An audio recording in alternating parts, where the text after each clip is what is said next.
Okay, welcome everyone to the Pickens County Board of County Commissioners work session on Tuesday, June 24th. I am going to let everyone know we were going to amend our agenda slightly to add a discussion of our future agendas, which is normally on our work session, but we just forgot it this week. And so we're going to put that before open discussion at 3:30, which may end up being before 3:30 because I think our meeting will move quickly today. What else? Is there something else I needed to do? No. All right. Yes, I wanted to let everyone know Commissioners Clapper and Jacober are in Washington, D.C. with a staff contingent right now lobbying on a number of items of our interest in the federal government, including airport funding, public lands, staffing, etc. And so they are not here today. And we wish them well and good conversations over there. So let's start our meeting. We're going to have a conversation about the audited Pickens County financial statement. We do this every year. We hear about the strength of our financial controls and opportunities to improve. And so I will turn this over, I think, to Liz Woods, who is our finance director. Yes. Hi, Liz. I want to make sure that Paul and Yadira are able to speak as well. Maybe. Paul and Yadira, please accept the invitation to be panelists so we can see you and hear you and you can share if necessary. Well, while that's getting figured out, I'm Liz Woods. I'm the finance director. I have with me Daniela Angelova, who is one of our controllers, and Julie Nelson, our other controller. And Anne's back there, too. Wonderful finance. Yes. Here.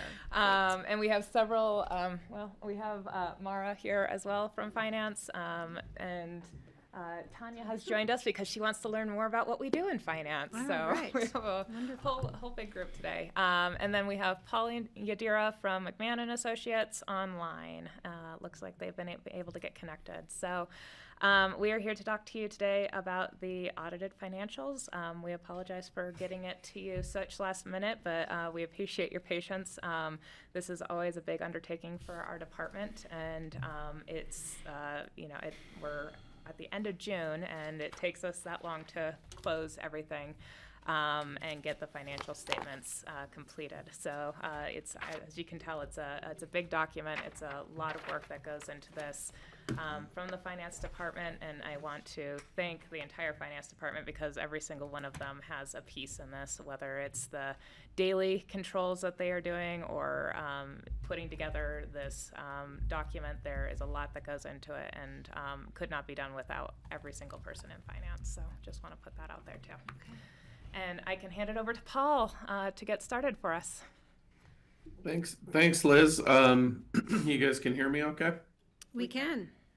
All right. My name is Paul Bacchus. I'm a partner with McMahon and Associates, CPA. We're over in Avon, and Yadira is also a CPA and manager with our firm. And we're a bit of an unusual firm. All we do is financial statement audits.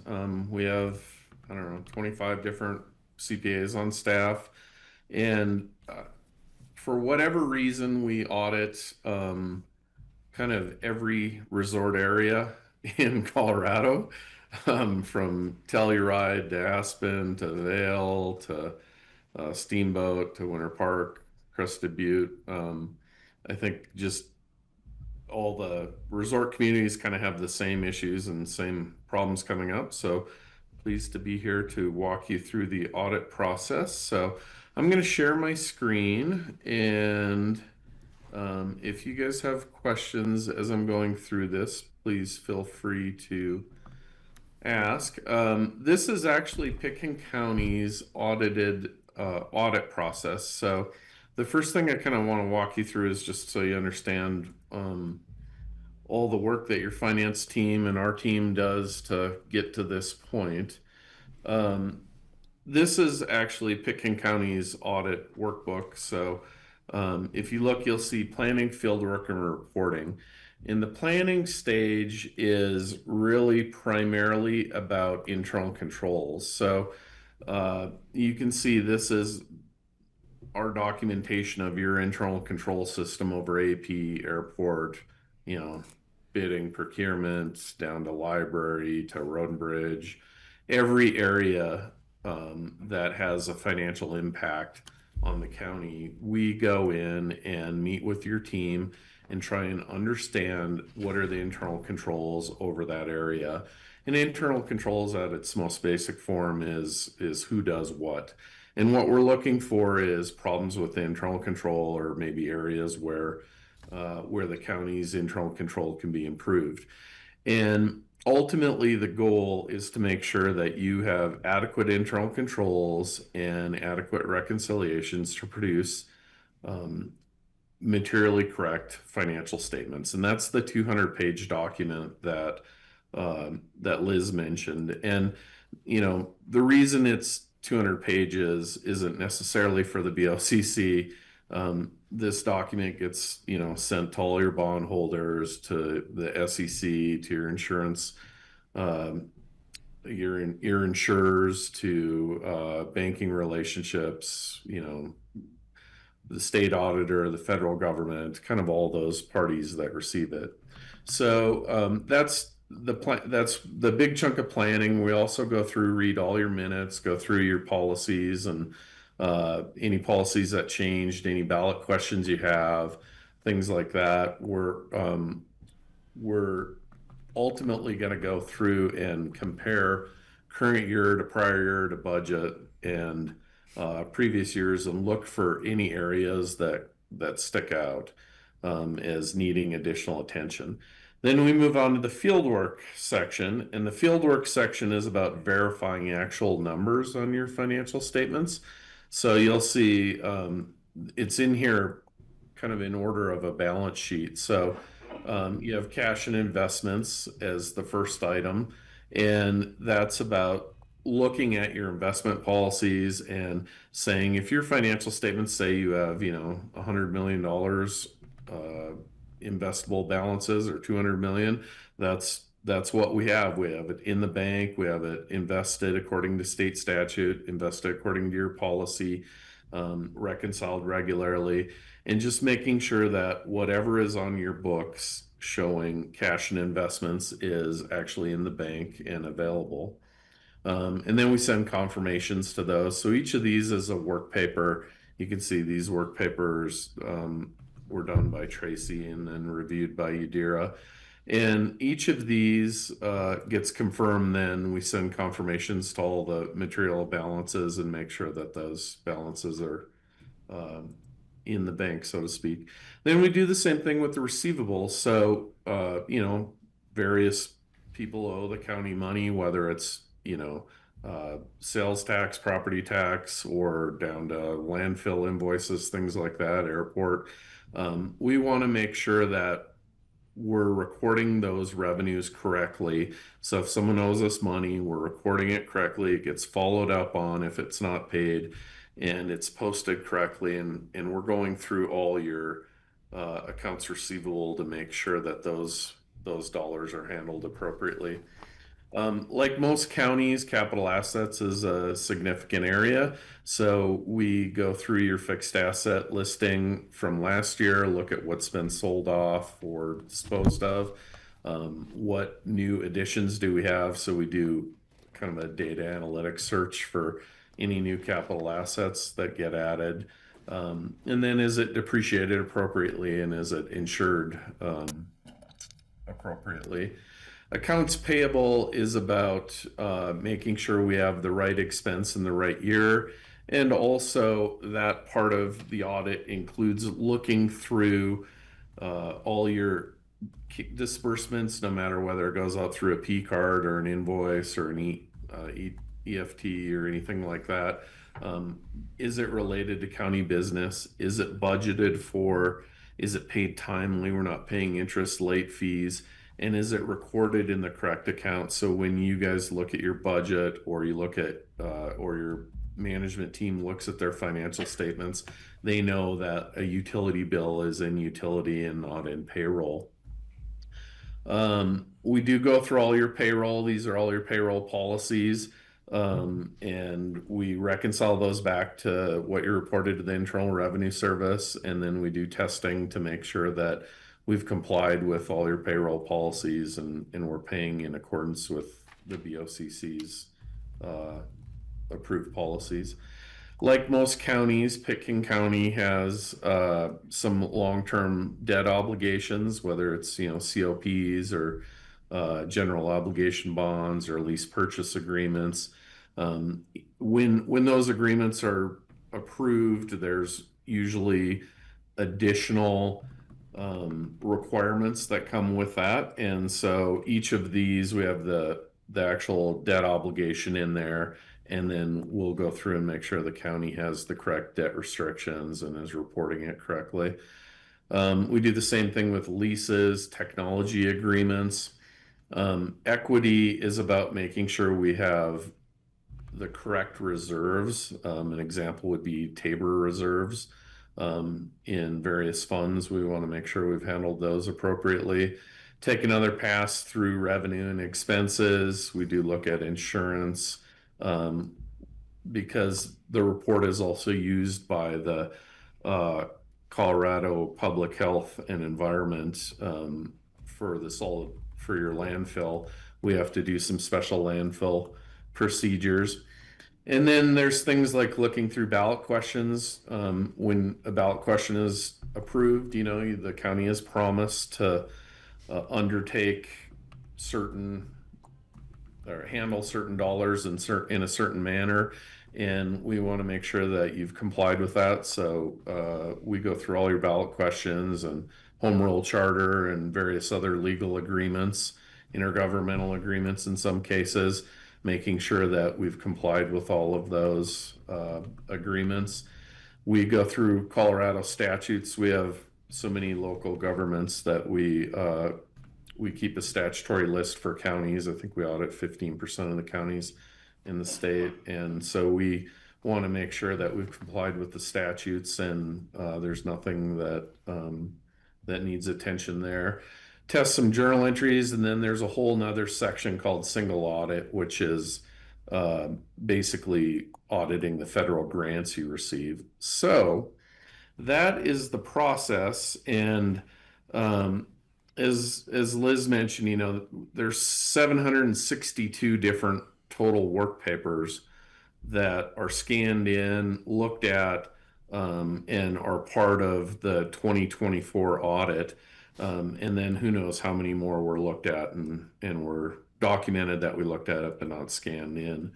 And the goal is to produce audited financial statements that can be used by all the parties. And that's called the ACFR. And the ACFR is, you guys are undoubtedly aware, is very long, and it includes a large amount of information. So yours is 198 pages. And, again, it's long because each party has a section in it. There's, the federal government section, which is kind of the single audit section. There's the highway user report, which the Colorado Department of Transportation uses. There's, parts for debt holders, for bankers. Kind of each user has sections that they'll use and pull out of that. I'm not going to really spend a whole lot of time going through that because the good news is you guys have a process in place where you're getting financial information regularly, and I don't think there's going to be anything in the report as far as financial results that that would surprise you. But there is a lot of information in here that at least those of us that love financial reports find really useful, and it's kind of the bow on the ribbon of 2024, at least as financial results go. As we have with every county, when you look at 762 different work papers, you're going to find some areas that the county can work on for improvements. And so I'll just briefly go through that and see if you guys have any questions. So this is a letter from us independent auditors to you, the governing board, and it includes information that we have to provide to the governing board per accounting standards. So the first is just mentions kind of what accounting policies were implemented. There were two new accounting requirements last year. The larger of the two changed how we measure compensated absences, which is basically all your employees' vacation and sick time. In the past, we would do this measurement where if every employee quit on December 31st, what would the liability be? And now it's more of an estimate. But both of those accounting standards were implemented by your staff and checked by us. So good job, staff. The second part of this paragraph is what are the big estimates in your financial statements. Sometimes you have material estimates. You guys don't really have any unusual estimates compared to other counties, that have similar operations. It's, are we going to collect all our receivables? Historically, you have. How long do your assets last? But you use standard lives, and I wouldn't change that. And then there is a liability for closure and post-closure of the landfill that we pull from some environmental consultants that you hire, and then we estimate how much it's going to cost to close and monitor the landfill after closure. And that's the part that's used by the Colorado Department of Public Health and Environment. But all of those are pretty standard estimates. We don't have any, at least that I'm aware of, any large liabilities related to environmental concerns or material liabilities related to legal issues that aren't going to be covered by insurance and things like that. So that's good news. Difficulties encountered performing the audit. It's a lengthy process, but your staff is great to work with. They work hard. They care about the county's financial results, and we really enjoy working with them. So I'm pleased to say there's no significant difficulties. You don't need to sugarcoat it. We're a pain in the butt to deal with, but luckily but luckily Paul and Yadira have been great. And I forgot to mention how thankful we are to our auditors as well, because they've put a lot of work into this as well. So I just wanted to put that in there as well. Thank you. Well, thank you. It's always good to hear.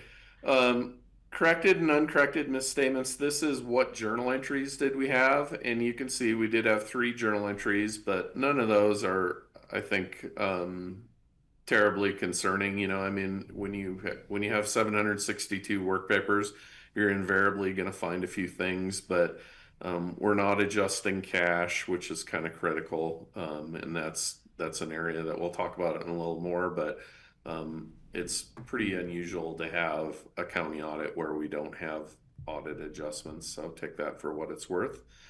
We didn't have any disagreements with management.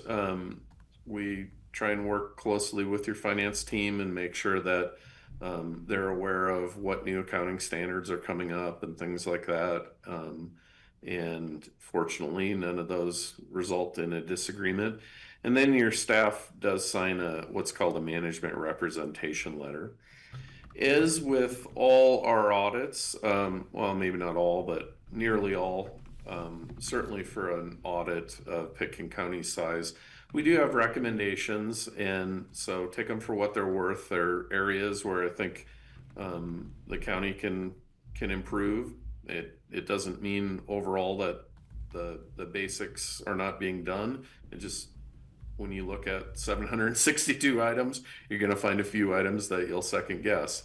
The first is the general cash reconciliation, which for Pitkin County has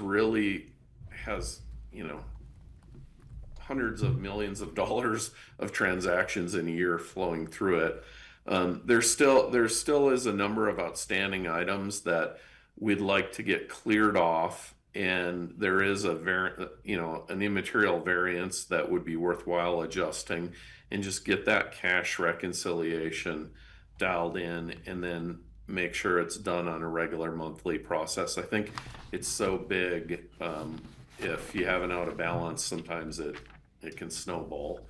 So that's an area that I would probably focus most on. The other areas. Can I jump in on that, please?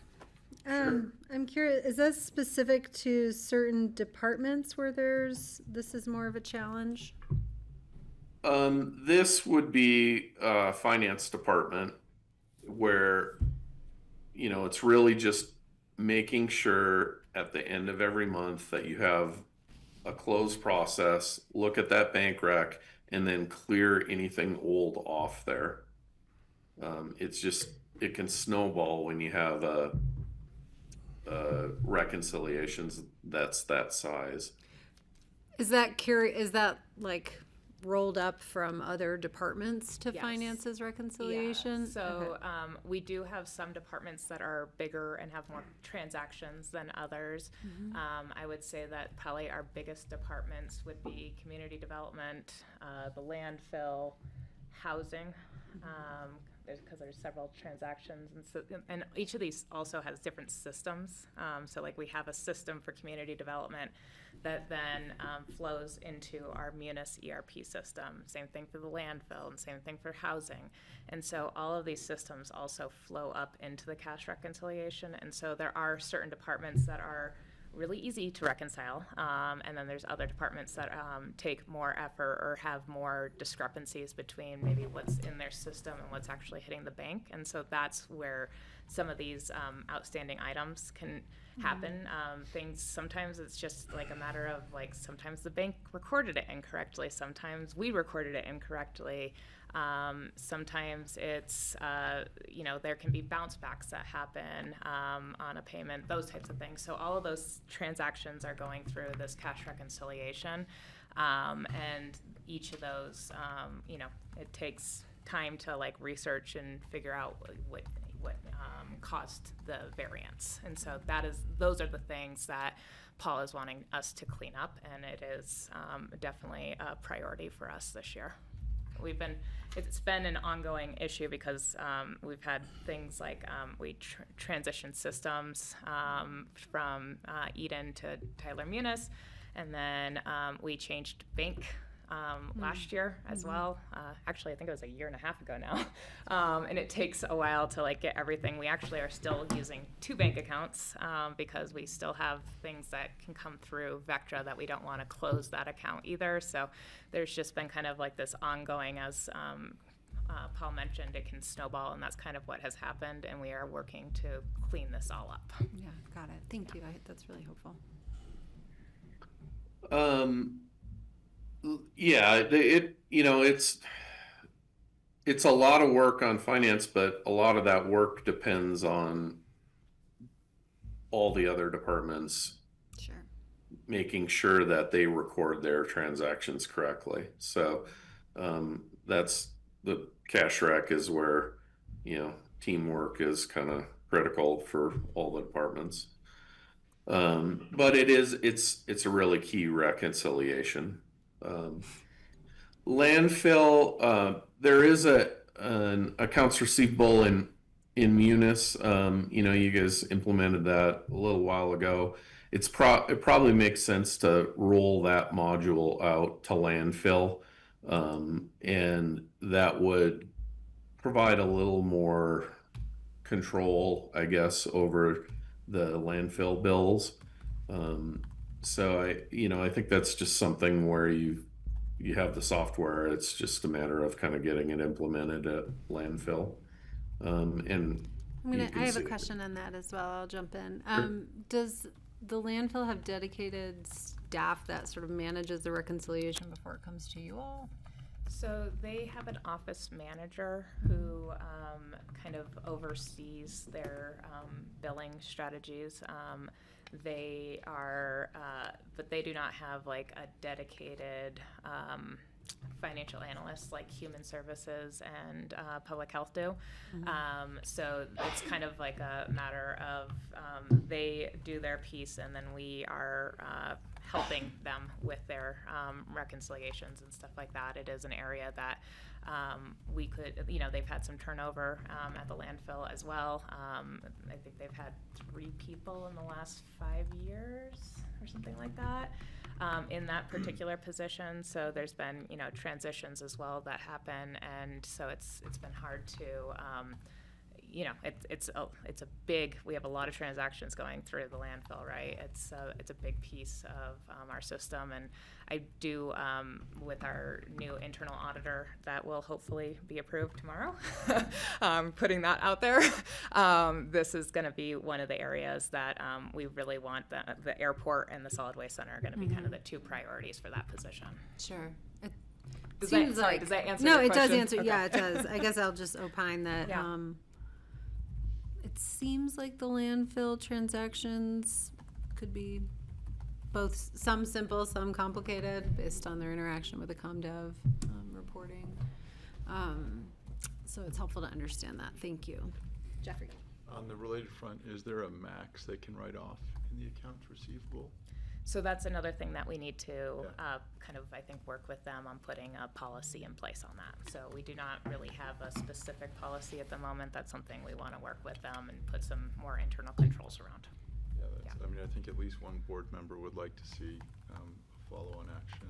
It seems like both the cash reconciliation and landfill have a by when question mark next to them, and the landfill subnote would be how much.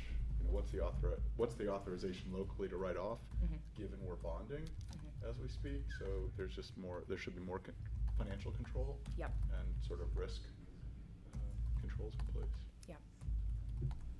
Yeah, and I don't have an answer to your by when, but these are definitely priorities for my department as well, and we will make sure that. I can't promise they will be off the letter next year, but that is our goal. They are going to be off the letter next year. It's supposed to be hard for you guys. You guys are so detailed. Yes. It's like a slap on the wrist, right?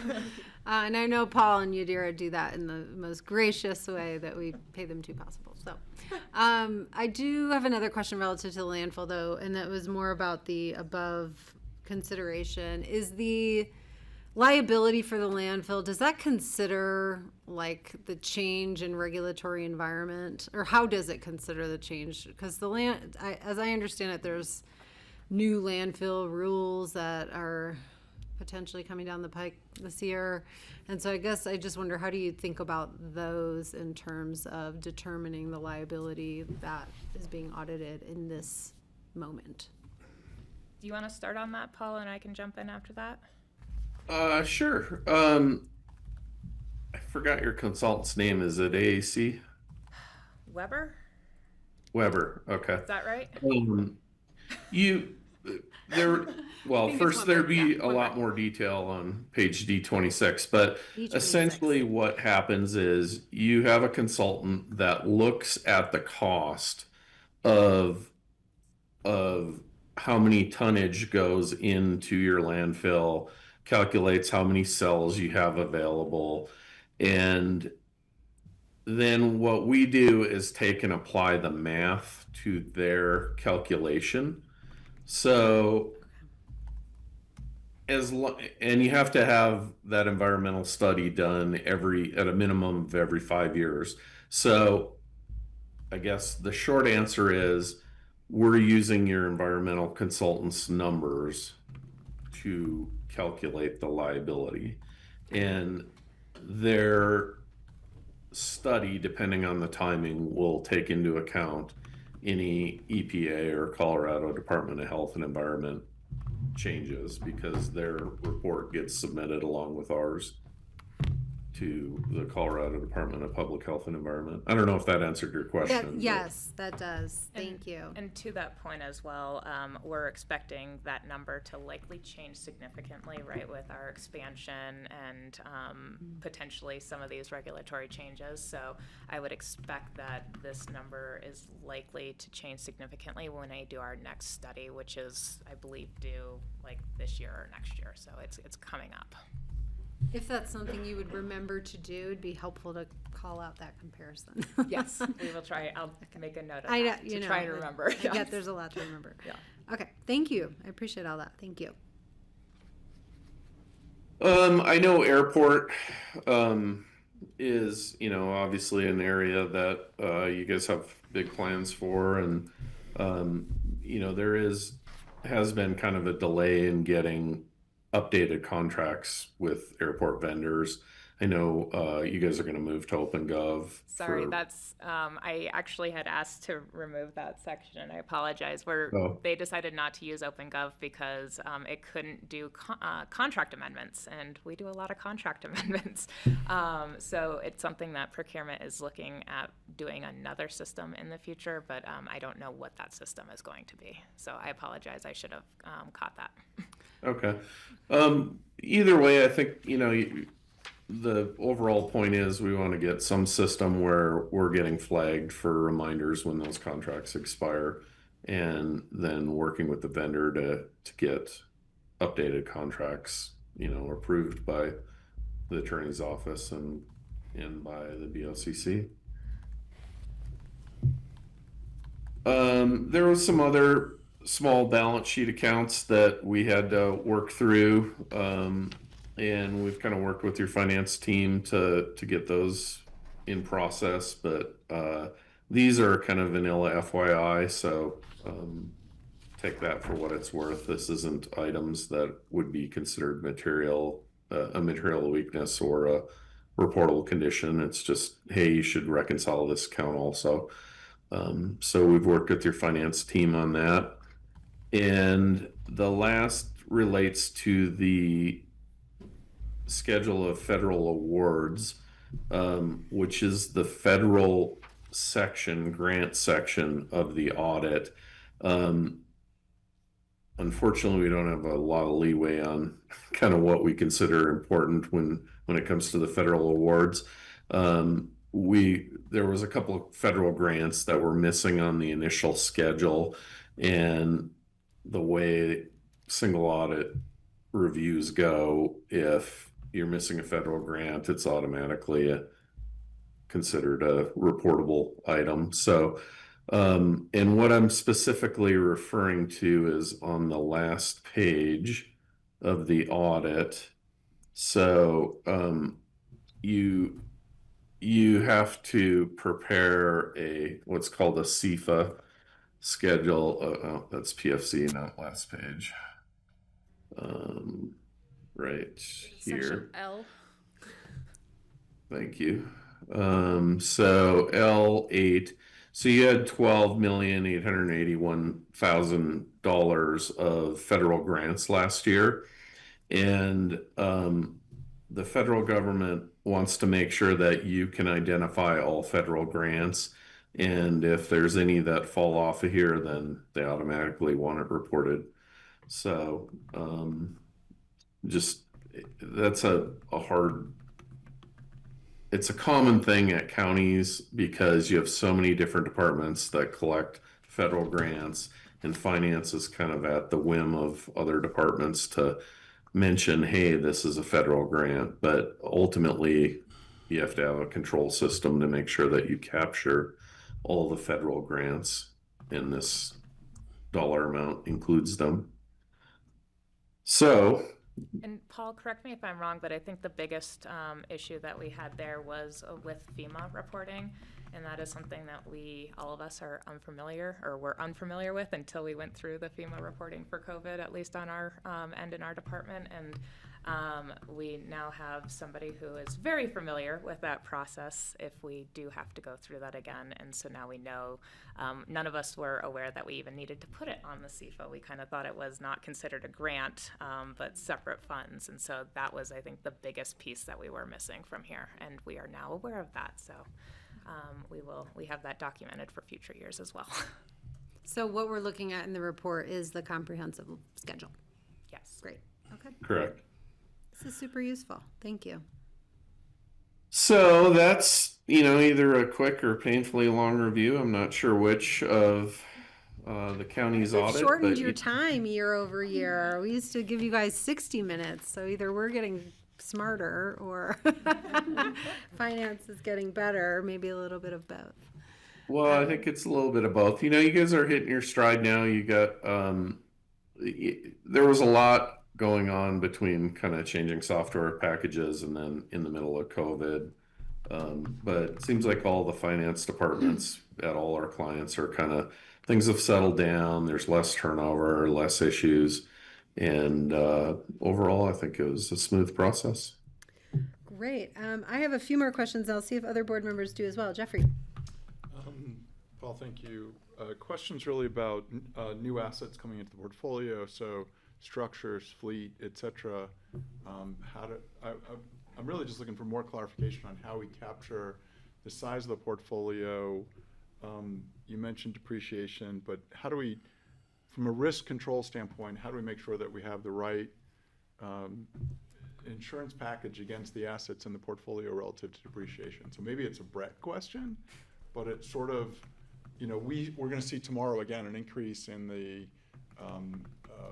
there's a budget supplemental for an increase of I think $200,000 vis-a-vis the changes in our portfolio. So it's really just a risk question. What should we as a board be looking at to make sure we're matching, you know, sort of the managing, if you will, the change in the portfolio? So sorry for a general question, but again, I'm hearing sort of your presentation versus Brett's, and maybe it's a Liz question. You're smiling. Well, It's probably not a Paul question. That's fair enough. yeah, so luckily we do have Brett. He has gone through extensive like reworking of our policies. I know that has changed significantly over the years. He's like considering things like the fact that our buildings are considered more valuable now than they used to be. So we have to make sure that we are insuring them for more than we used to. There's all these new things that are happening. We're now dealing with things like AI and other fraud and other things that we never had policies for, and now we are doing that. So a lot of that is up to Brett, but we do kind of have back and forth. We have certain work papers that we get from him and from external consultants that he works with, and vice versa. So does that kind of it's at really, least a little bit? I think when I look back at the question, it's like really at the end of the year, did we match sort of what we're insured, and again, from an accounting standpoint, what does the portfolio look like? How does our insurance risk look like? Is that coming out through the audit as well? So there are like little pieces of it that come through the audit. So we do what's called the casualty and personal property allocation as part of our process each year. That is how we basically take all of those insurance costs and allocate them out to the various funds. So that part is we get reports from both Brett and from an outside consultant for that. That is then audited by the auditors, or at least it's part of their entire audit process. And so I can't say that I have like a really specific answer, but it is something that we do. It has some overlap, and it is something that what we are putting on the books for accounting purposes may not be what the insured price is, right? Because you can have things like, well, maybe we did this 30 years ago and the building might not be worth much anymore from an accounting standpoint because we've mostly depreciated it. But, if we were to actually try and replace that building, we need to make sure we have sufficient coverage. So there's a difference kind of between what we're accounting for and what the risk profile is, if that makes sense. Perfect. Yeah. Okay. No, thank you for the follow-up. Yeah. Yeah, it seems like we have several departments who are managing risk for the county, including emergency management and risk manager and procurement and finance and all that for the full picture, right? And sorry, Paul, go ahead. Sorry, from an audit standpoint, I'll just mention though, there is on page D29 an entire page on kind of how risk management is handled, at a very high level as far as, workers' comp or the county casualty and property pool and kind of what your limits are. But as far as matching replacement cost to actual replacement, to the cost of the asset, that part would not be done in the audit.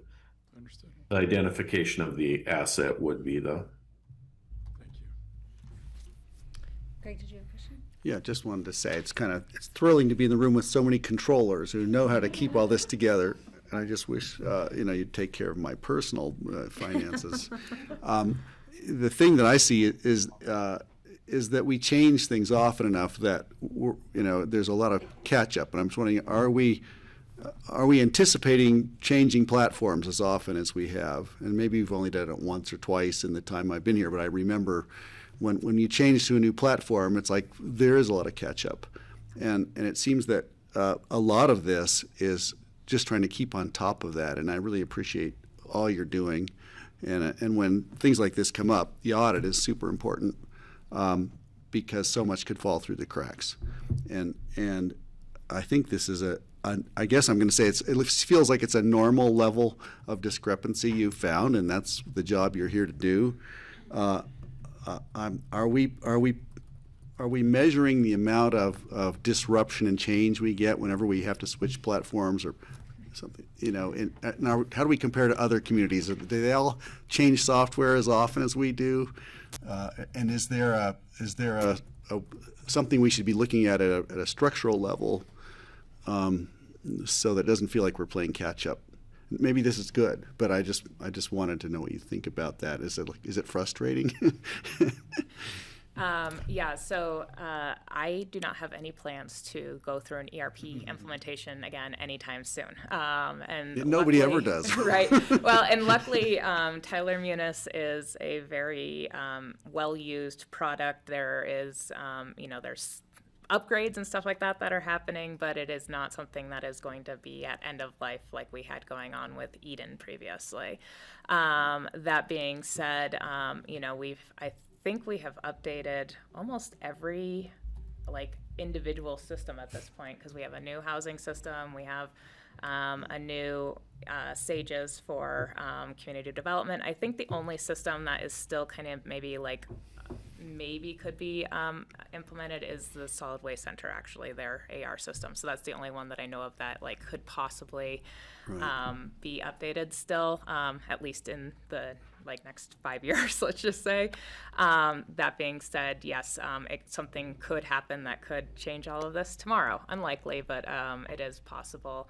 I will say that even though it was super painful going through the ERP implementation in 2019, which I know it's hard to believe that it was that long ago, because sometimes it still feels like we're feeling some of the effects of that,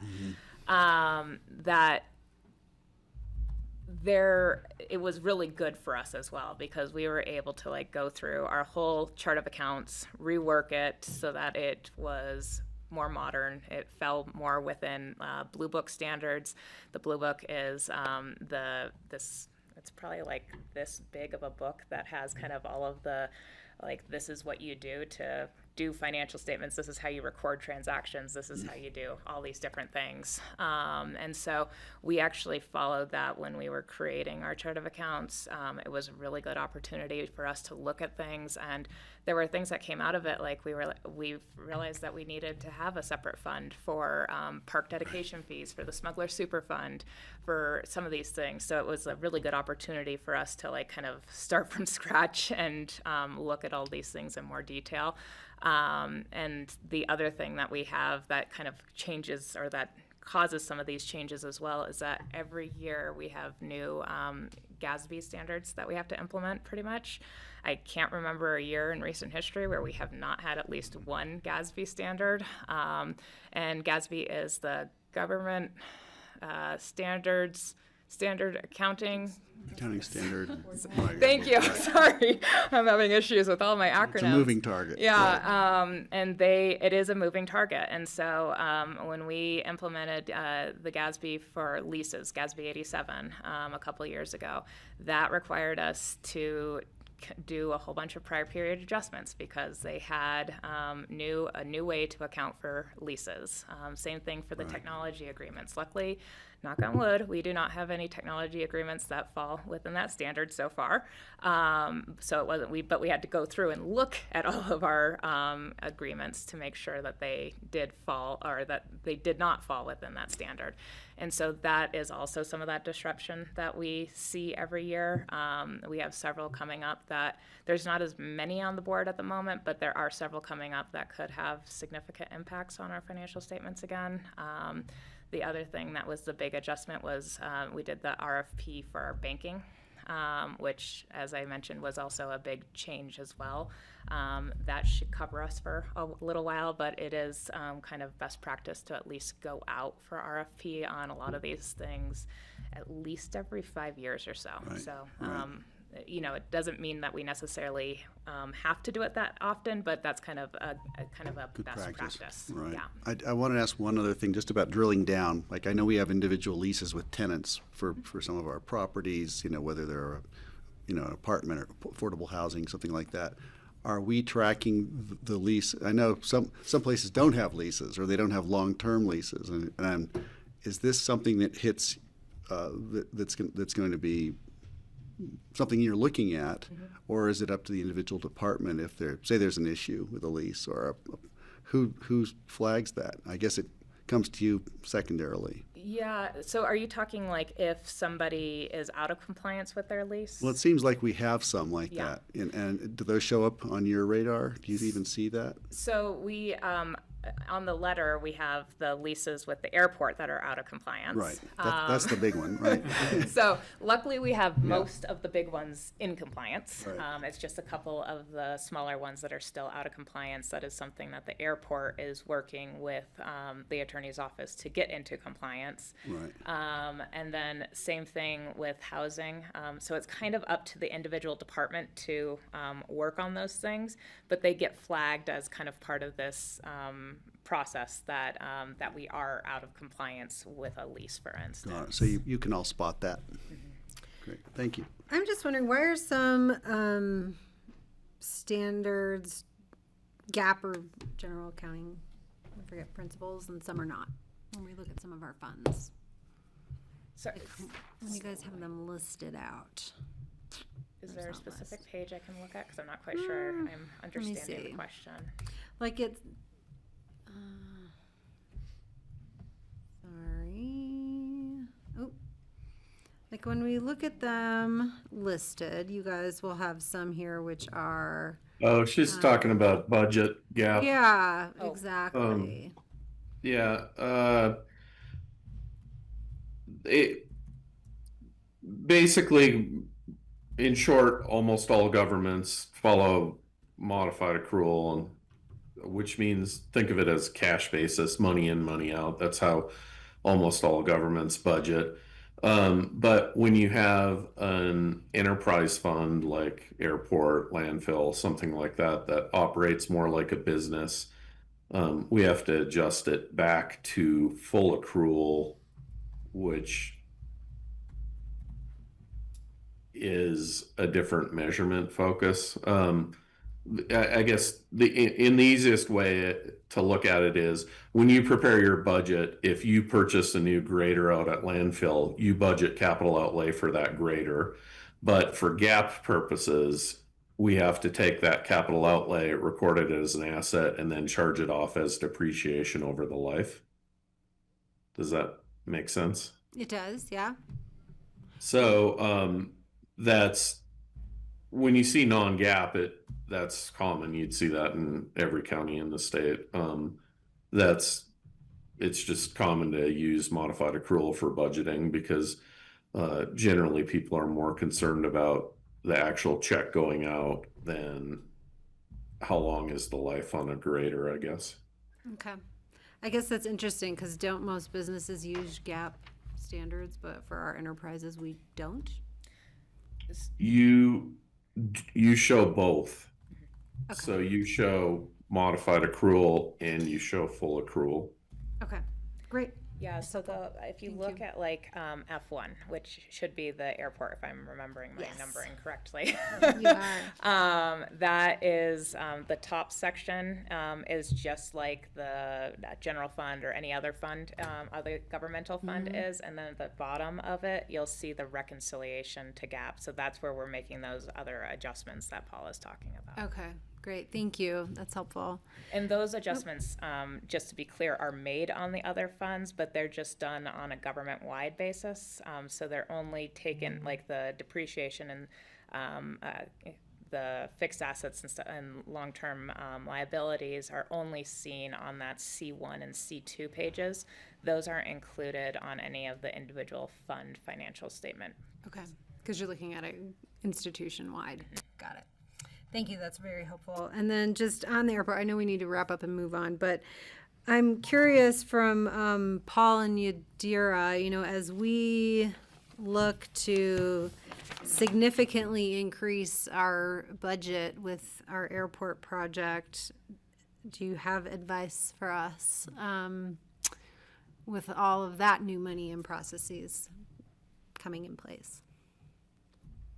Well, I think, you know, fortunately, Pitkin County seems to have good control over capital projects because you've done so many in the past. But you just have to be aware that the volume of transactions, the volume of work increases exponentially when you know, you're going to spend several $100 million all at once.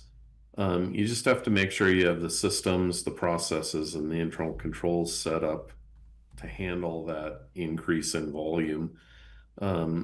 Too often I see governments kind of just roll along and think, well, it's just, you know, one more check, but it's not. It's a lot more work that's going to cause additional work for your finance team, your procurement teams, your risk management teams. I mean, kind of all of them.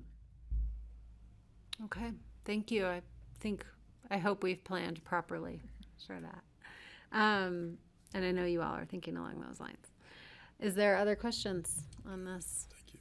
All right, we will have a one read resolution approving this comprehensive financial report. Will we need to amend it tomorrow related to the language about the airport and OpenGov? That's not part of what's being It's approved. just on the letter, it's not yeah, in, it's yeah, not, okay. Yeah, thank you great. for asking about that, but Okay. no, we should be fine because that is not in the financial statements. Okay, that sounds great. All right, thank you so much. We'll see you next year. Thank you. Take care. Thank you all. Thank you, Paul. Thank you, Thanks, Yadira. Paul. Good to see you again online. Yadira, Yep. thanks See all for of being you there. more often than that, but to Paul and Yadira, thank you. Yes, I'll see you tomorrow. Okay, yes, sounds good. Glad you've got it under control. Yes, you guys do great. All right. I don't see any airport Yeah, they're here. here. This crew's there's here. Dan. Some of these guys are here. So we are going to move on to having a conversation about our Fly with Integrity program at the Aspen Pitkin County Airport. I'll be right back.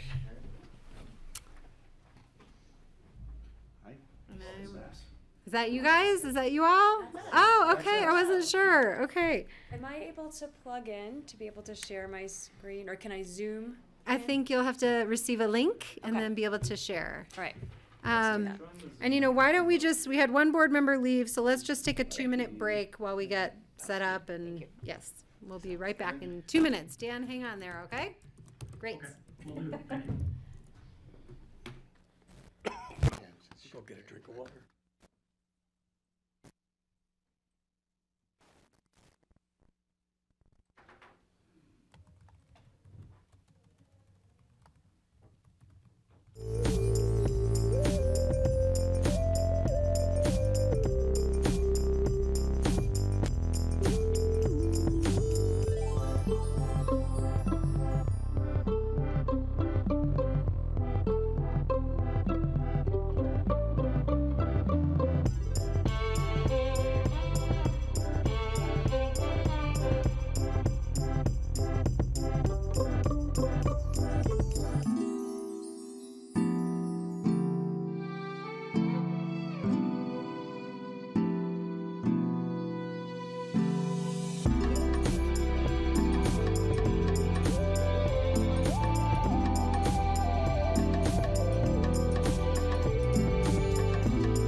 All right, welcome back everyone to the Pickens County Board of County Commissioners work session on Tuesday, June 24th. We are going to have a discussion about our Fly with Integrity program at the Aspen Pickens County Airport. And I am going to turn this over to Dan Bartholomew, who is our emeritus airport director. All righty. All right, thanks, Dan. Okay, well, thank you and good afternoon. As you mentioned, Dan Bartholomew, former airport director. I'm covering for Diane Jackson, who's currently in Washington, D.C. with John, Patty, and Francie. And I believe we're also joined today, I can't see the room necessarily, especially now, but Valerie Braun and Bruce Gordon. They both serve on the noise subcommittee with our airport advisory board, and by Jen Walshansky, Rick Dunkelberg, and Paul Dunholter with Mead and Hunt, who are our airport noise consultants. And we are here today to present the airport's new Fly with Integrity program. Just to provide a brief bit of background, initially the Fly Quiet program was started with the airport back in, I believe, 2007. And its goal was to promote individual aircraft operators to fly in a manner that was as quiet as possible. That program really focused on aircraft noise modeling and some seasonal noise monitoring. And following the ASE vision process, the community decided on implementing methods that reduce aircraft emissions, including those of noise, by 30%. And as part of this, the AAB, led by Val and Bruce, revised the Fly Quiet program into a new Fly with Integrity program. And this includes the installation of, I believe, 8 permanent noise monitors that are along the flight corridor of the airport there, a new educational and scoring/reporting system for aircraft operators.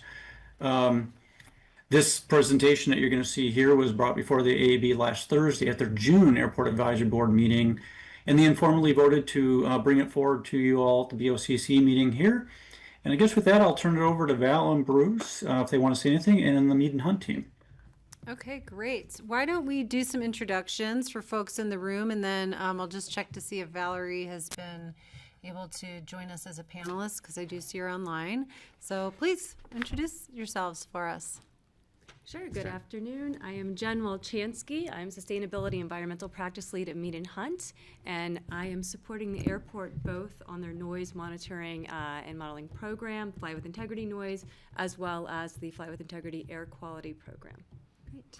I'm Rick Dunkelberg with Mead and Hunt. Excuse I've got congestion all over the place, but I'll try to speak without my accent too much. And I have been working at Aspen Pickens County Airport on noise issues since the early 80s, and we're just happy to continue.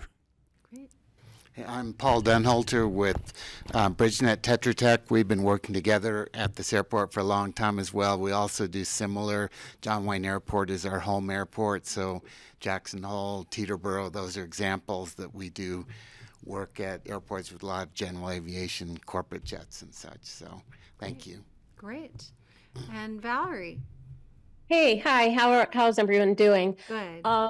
I am Valerie Braun, member of the Aspen Airport Advisory Board, and fellow member Bruce Gordon and I have been a subcommittee of the board and acting as members of the team with our Mead and Hunt and BridgeNet colleagues.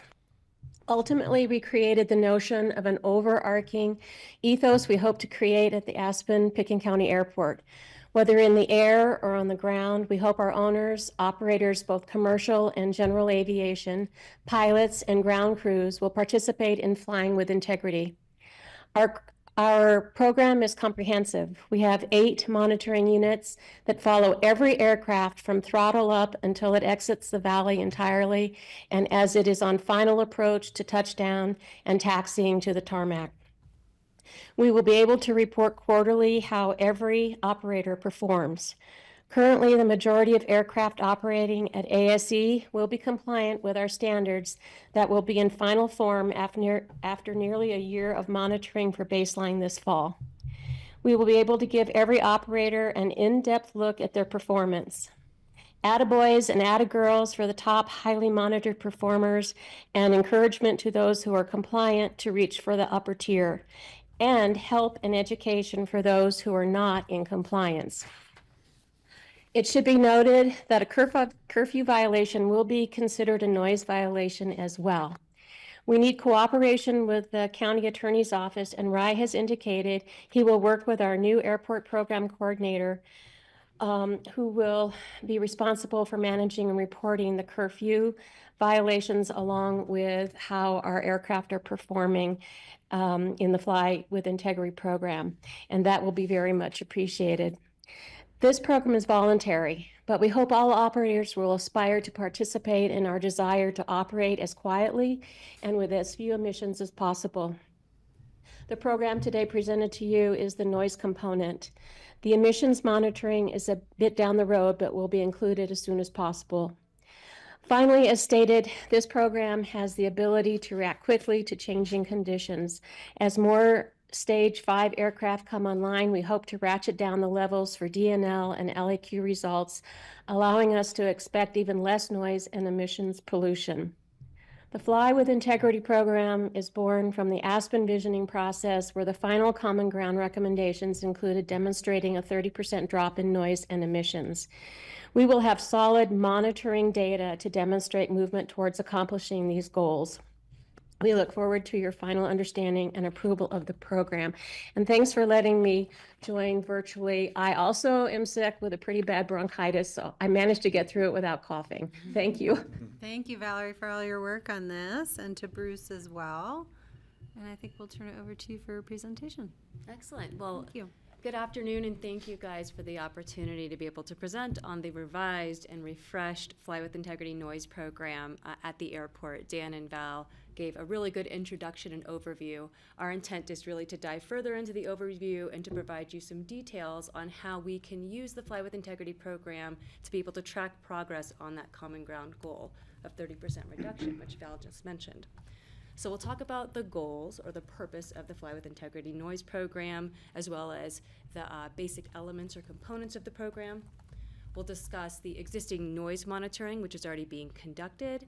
We'll talk about the specific details, the metrics and measures that are integrated within the program.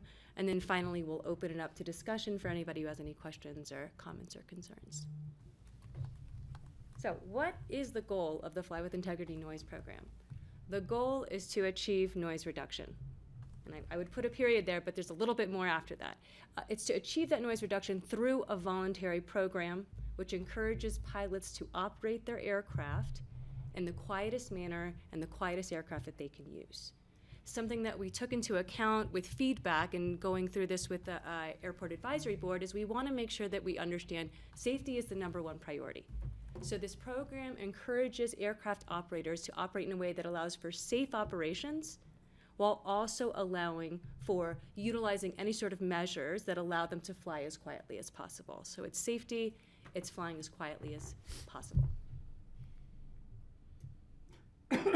Excuse me. So what are some of the key features of the Fly with Integrity noise element of the program? Well, the program is designed to monitor, with our brand new noise monitors, measure and educate the public and the operators at the airport.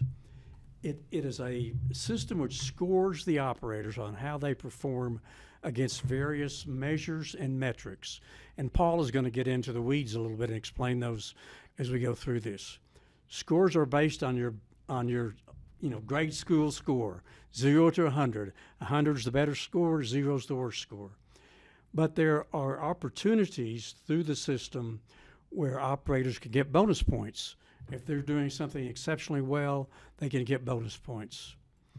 The program measures are designed to address both the individual operator and overall airport scores. So we're looking at individual aircraft operators and how quiet they can fly, and then the overall cumulative footprint of noise around the airport. And this is really important here, that since it's a voluntary program, we do not have any intention to tell operators how to fly their aircraft. Only report the results and offer ways to improve how they're flying, but we are in no position to tell pilots how to fly their aircraft. That's their main concern. We are very much interested, and like Jen said, on safety. That's the main concern. And the program is designed to address changing conditions and expectations, like Val said. As we get into the program, if we find out that certain measures are not working, we don't have to include them anymore. If we find out certain measures are really working, we can ratchet down that measure and make it even more viable. And it's going to be a living document, and it's going to change as conditions change. Okay, next slide. Okay, so where are we today? We have installed 8 permanent noise monitors, and the graphic on the right shows where those noise monitors are. They use A-weighted noise level measured at 24 hours per day. So it's being measured 24 hours, 7 days a week. And we get 2 general types of noise measurements out of that. We get single event metrics, and the single event metrics is when an aircraft flies over your house or your head, how loud is it? That's how loud an individual operation is. But we also get cumulative metrics over a certain period of time, the summation of all the aircraft throughout the day, the week, the month, or the year. And those are the 2 major metrics we will use to at least look at our 30% noise reduction. Okay? Okay, thank you, Rick. This is a quick video. If you look at the very bottom of the screen, you can see a little plane moving with a circle around it. Those monitors are flashing red and higher colors as the plane moves along. So that's measuring the sound continuously as it goes past the North 40. You can see the site right there. The monitor goes up in value and then will drop back down. So the software figures out and correlates the plane to the event. So that's how we know how loud each of the planes are. So we do that at each of the 8 sites. So we're collecting radar data continuously at the airport and the noise monitors, and that all comes back to a central process. That's going over W/J area, as next sites near the racetrack, X1 Woods Road and such, and so on, the top part of Woody Creek and such, or the north end. So that's an example of showing how the system kind of works. So if you go on to the next slide. So we developed a number of categories in working with Val and Bruce, and one of the things that they told us right off the bat was we don't want to rely on a model. We want it to be measured as much as possible. So that's a lot of what was done. So there used to be one permanent site and a number of short-term sites that we'd measure just in the peak season. Now they're 24 hours every day and such. So those got installed end of last summer. And the different elements that we have are, one, fleet noise quality, and that is the FAA certifies airplanes and how loud they are. And we're taking that number and rating planes of how well they do. So if they get a good number, they'll get a good score. If they have a bad number, they get a bad score. So that's based upon its certified level. Second is high noise events, and that we're measuring all the flights, arrival and departure. We set a threshold of what's considered high, which is about 10% of the events historically. And if they measure those, if you get those, you get dinged poorly. If most of your flights don't have it, then you don't get dinged. So that's one of them, and we're expecting and hoping that goes down over time. You get less high noise events. Now there's a curfew. One is your curfew you have in place right now. Any violations of that would be scored pretty strongly negatively. But also we've added the shoulder hour, 10 p.m. to 10:30 p.m., not violating the curfew, but to discourage planes operating that hour as well. So again, they would get scored poorly or negatively if they did operate in that hour. Measured quiet departure, as you know, you've heard from some of your community members, sometimes someone goes out really loud. But their plane may not be that way. So we measure by plane type how loud the average is historically, and then if someone's much higher than that, than the average, then they're scored poorly. And if they're much quieter than that, scored better. So again, it's another way of trying to have some monitoring involved in it and to capture those that, tend to fly less, friendly, I think. I think Greg has a Question, on Greg? this. If I could, I don't know if you want me to break in now or wait till it's over. I'm just afraid by the time it's over, we will have to come back to it. Yes, okay. So it sounds like you've got registered noise values for all the various aircraft, like a CRJ versus a 175 have different noise profiles as outlined by the manufacturer, I suppose. Are you comparing to those numbers, or are you comparing to what we're observing on the ground here? Well, on the fleet noise quality, the very first one, that is what is it certified. So the one that's, and then everything else is what's measured. Okay, because I kind of, Yeah. It's kind of like miles per gallon, as you see on a new car sticker, may have no real relevance to this altitude and Yes, this conditions. yeah. So I'm And just wondering, there's- so we're measuring it based on what we're experiencing at these. Right. This, okay, thank you. So there's a little bit, it's nice to have a little bit of balance in it. So, one, if someone's not doing so well, and you can say, buy this plane, that's what they're certified. They're able to see what it is and when they decide That's new aircraft. down to a and specific such. aircraft. Yes. Yeah, great. So if there's a noisy pilot or a noisy airplane, you'll be able to tell. Yes, that's All right, correct. Thank you. I'll have more questions. Thanks. Okay, thank you. The next one is noise contour size. The FAA has this DNL noise metric that all your community hates, but it's what they decide is what's compatible or not compatible. We're going to continue to use that as one of the measures. Everyone gets the same score, but we're hoping that contour gets smaller over time.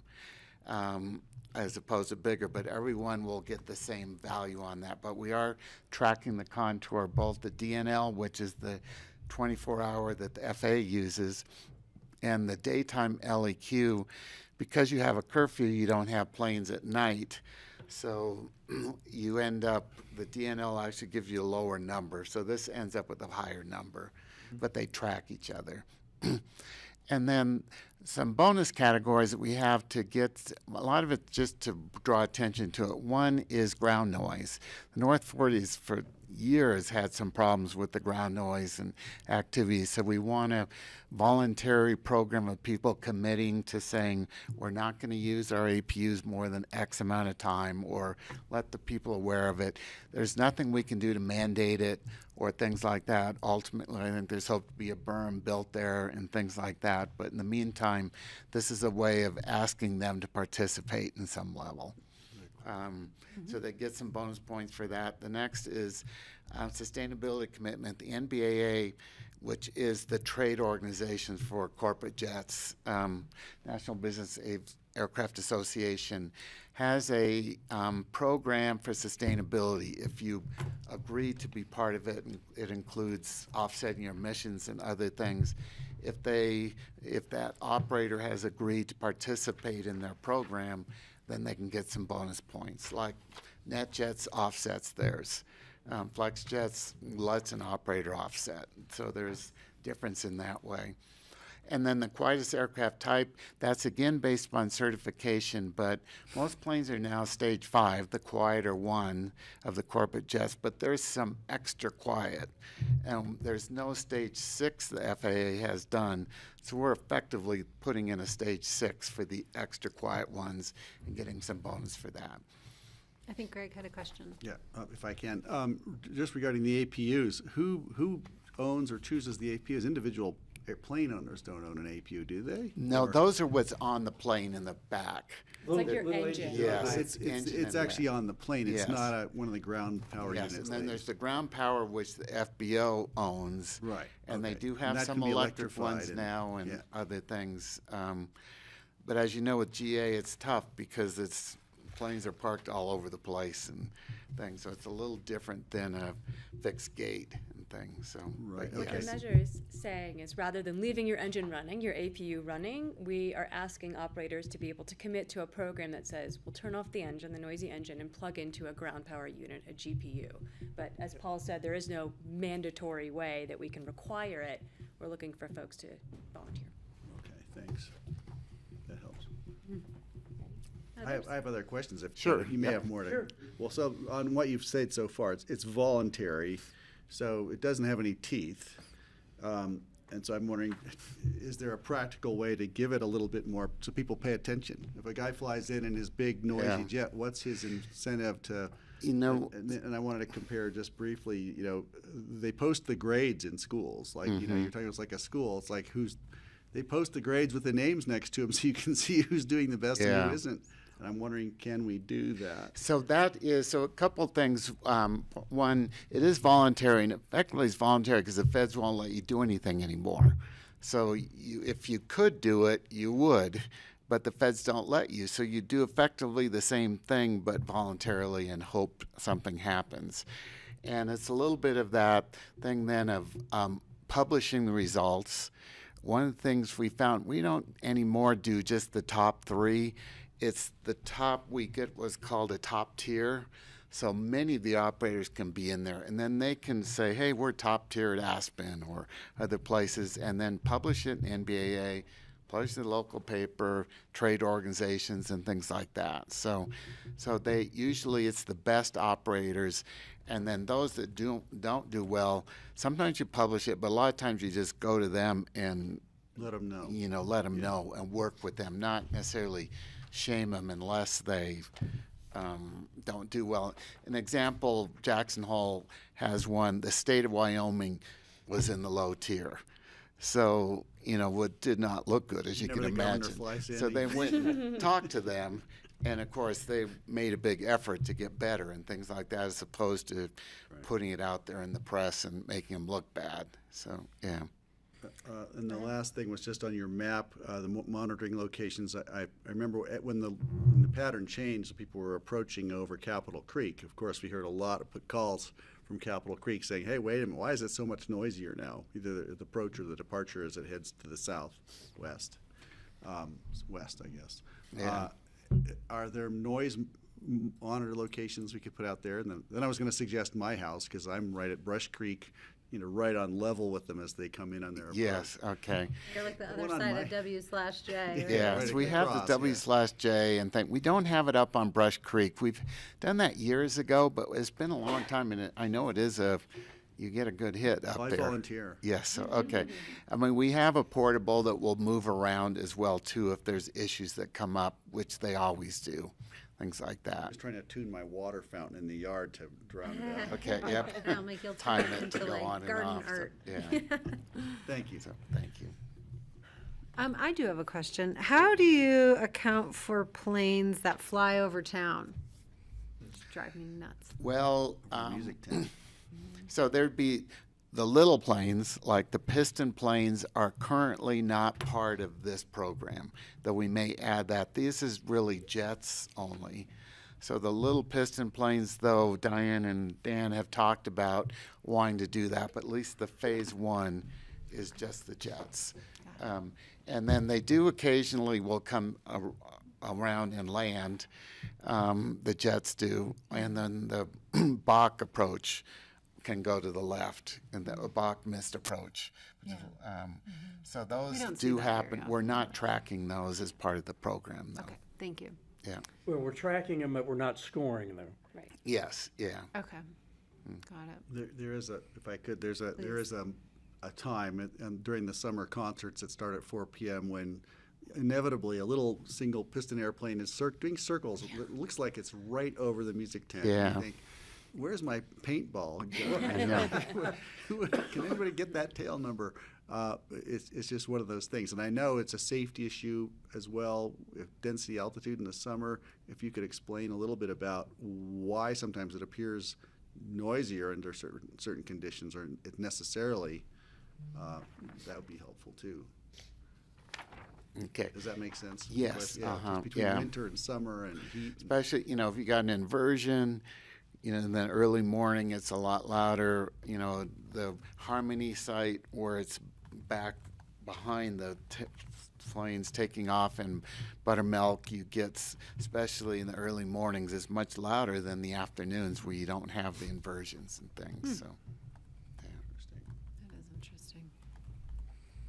I live on the other side of the Harmony Hill, and you can like come around the corner and just Yeah. Right, yeah, here. smell it and hear it, and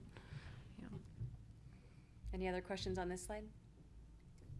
We're As soon almost as you done. just move on, I'll. Okay. Go ahead. This is just a slide showing, you know, we don't want to say, oh, you need to cut back your thrust when you take off. We want to be silent on that.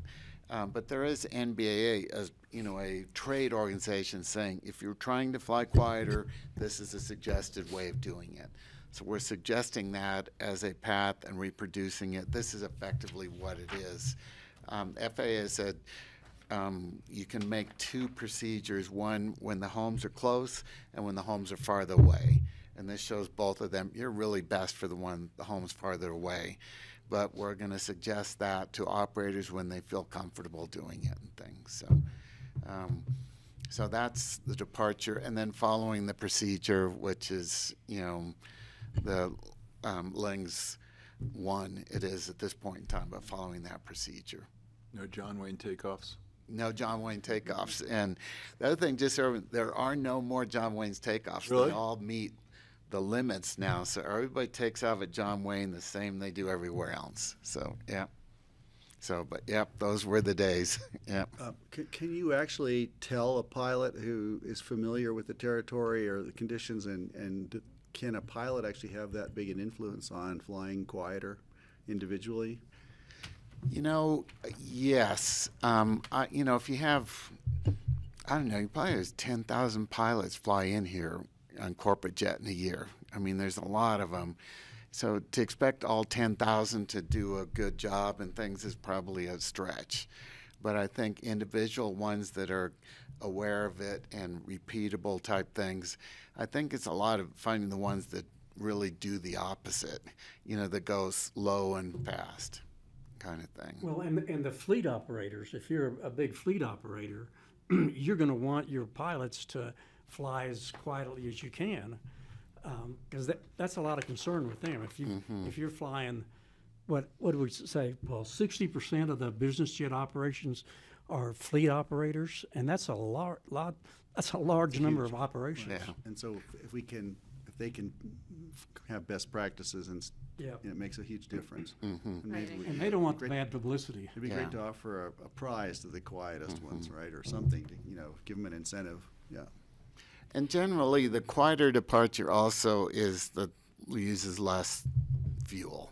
There you have it. You know, Okay, so a great. fleet's going to want to do that kind of things more than an individual is probably not as critical. But yeah.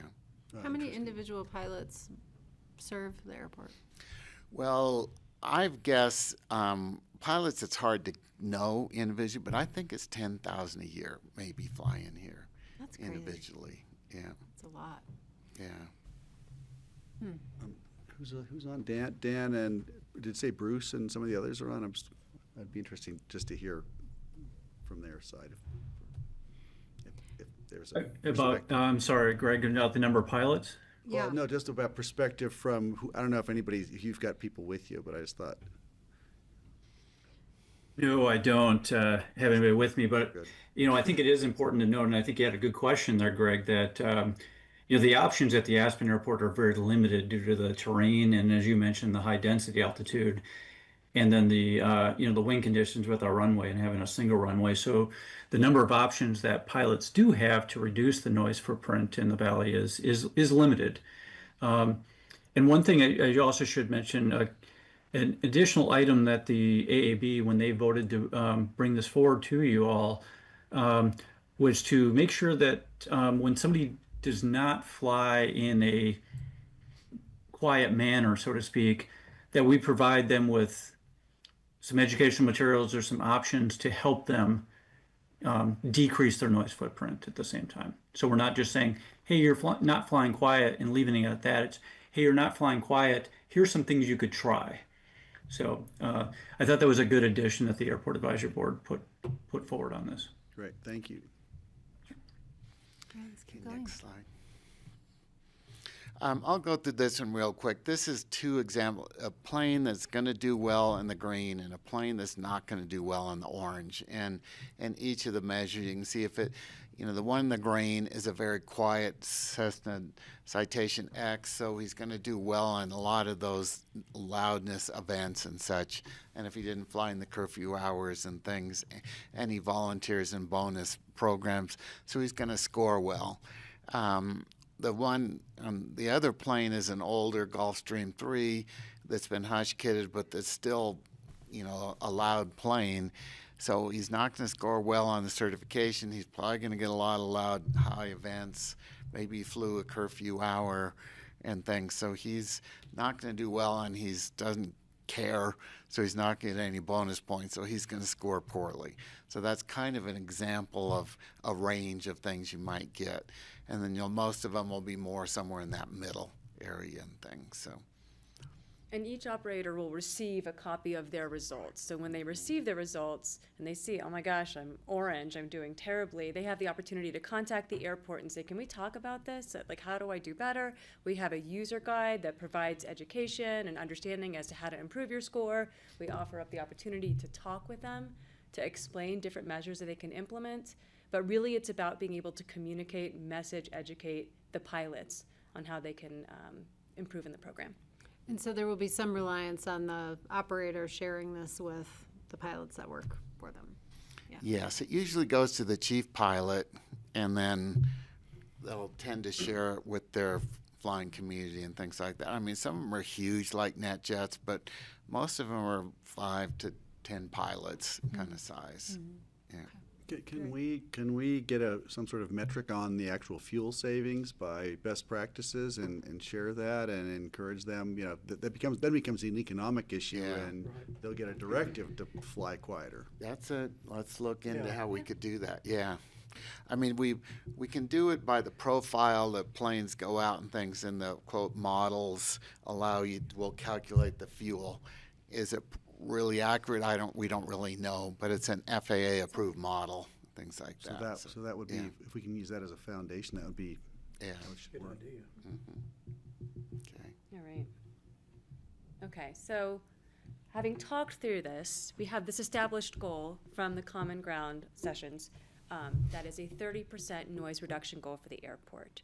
So the Fly with Integrity noise program really allows us to not just use the FAA-defined metric of DNL, day-night noise level, which Paul mentioned is this cumulative noise, which we recognize the community doesn't really relate to, but instead we're able to use a variety of measures that are included within the Fly with Integrity program, and all of these metrics and measures are important to the community, and it relates to individual noise experiences. So single noise metric, that aircraft flying over your home, and being able to use all of these measures together as the Fly with Integrity noise program, we are going to be able to track achievement of that 30% reduction goal.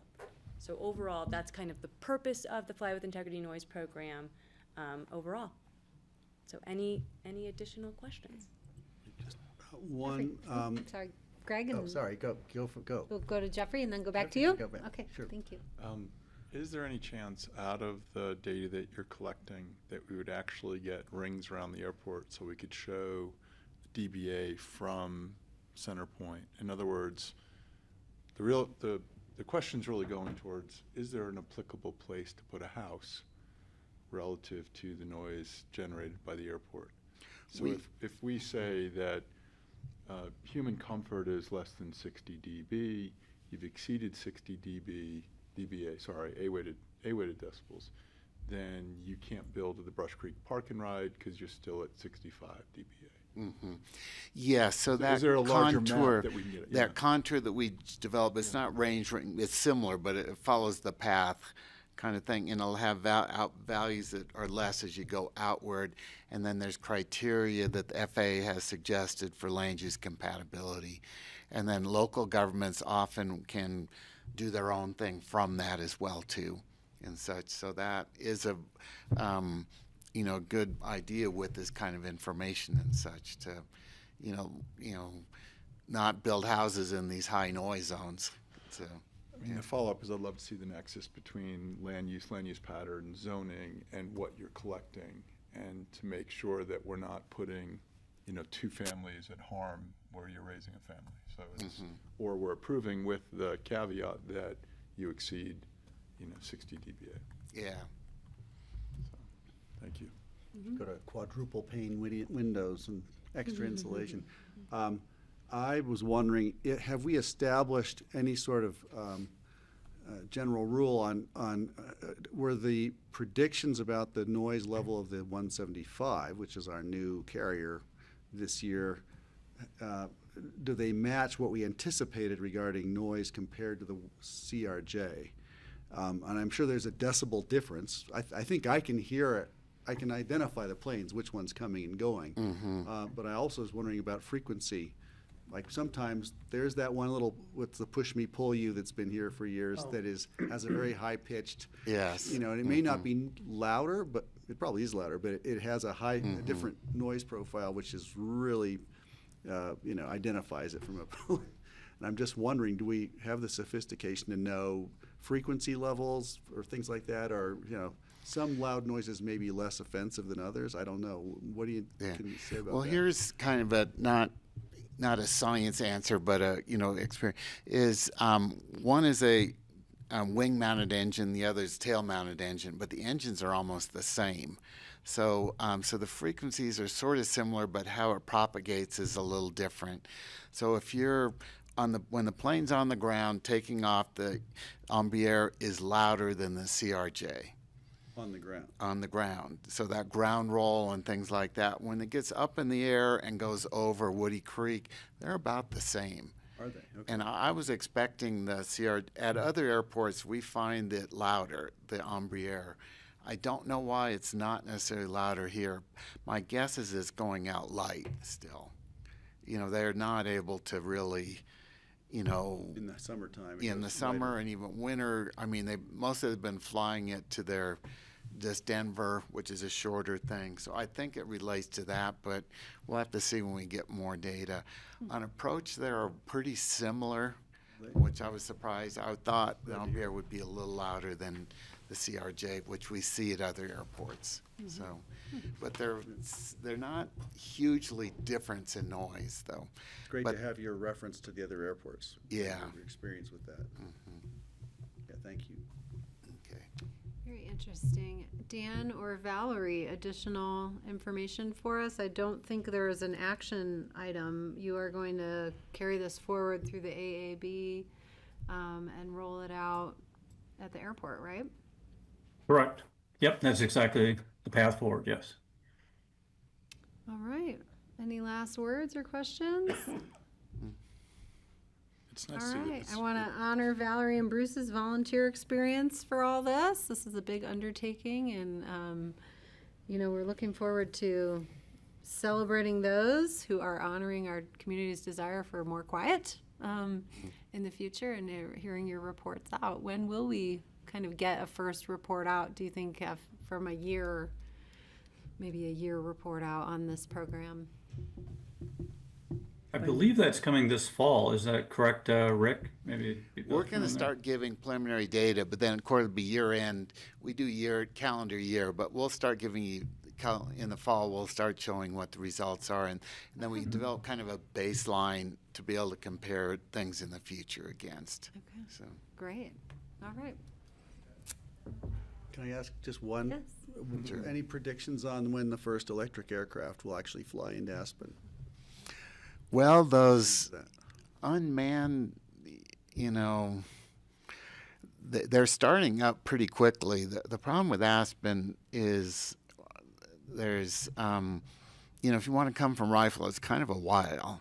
It's kind of a distance, and they're not real good on range, and they're not real good on high altitude yet. So I think it'll be a little bit of time and things like that. So Maybe a a hybrid few or something, years, yeah. yeah. Interesting. Thank you. Yeah. Okay. We really appreciate you all. Thank you for helping us work through Thank this. you. Always Thank you all. fascinating. Yeah. Appreciate your time. Hi, Dan. Nice to see you. Hope you're well. Likewise. Thank you, Kelly. Thanks. Thanks, Dan. All right. Thanks for coming. Oh, Thank thanks for you. having us. And we appreciate Val and Bruce's Yes. Oh, yeah. Yeah, they're great. doing what they They're asked amazing. us to do as much as Yeah, we could. So no, that's thanks. great. We know they're committed. That's awesome.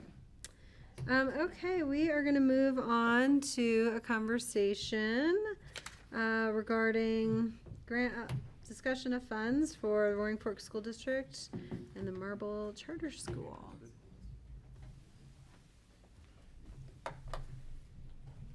Hi, Levi. Hey, how are you all? Take care. Doing well. Only 6 months till the next legislative session. Levi. Are you getting nervous? I know, no interim sessions this I year, can huh? barely sleep at night, Greg, thinking about it. Anticipation. Well, you've really let me sleep a lot more at night this past session, so thanks. Perfect. There's some committees stood up, so don't shut your calendar Don't shut it quite all yet. down yet. Yeah. Okay. Well, and don't forget, we've all got all sorts of federal Yeah. pleasures to look forward to, so managed to stay busy.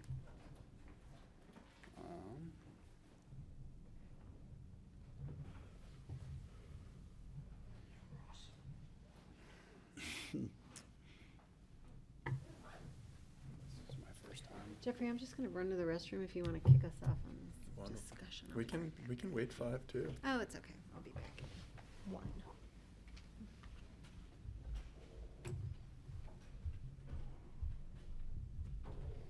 Uh-huh. Red light is on. Is that right? Yeah. So Should I wait or? we're good. Levi Boris, Roaring Fork School District, Marble Charter School Resource Officer and Mental Health Funding.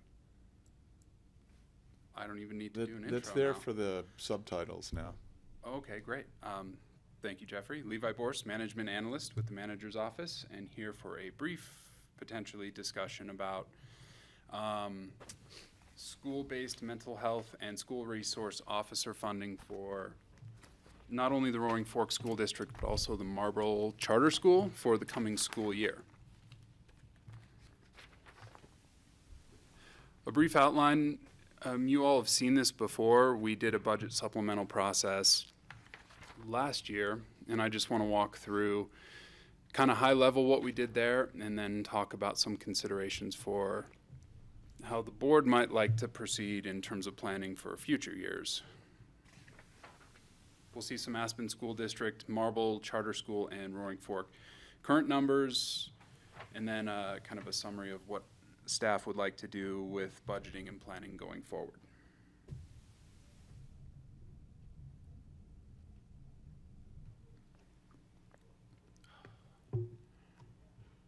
Right. So last summer, we had a meeting with Pickens County staff, Basalt staff, school district staff, and the Basalt Police Department, initially to discuss school resource officer funding partnerships and different funding models to help that program grow into the future. And as we worked through that conversation into the fall, we realized that the Roaring Fork School District actually had a pretty substantial funding gap due to some lower contributions from other funding partners into the mental health, school-based mental health programs for the Roaring Fork School District.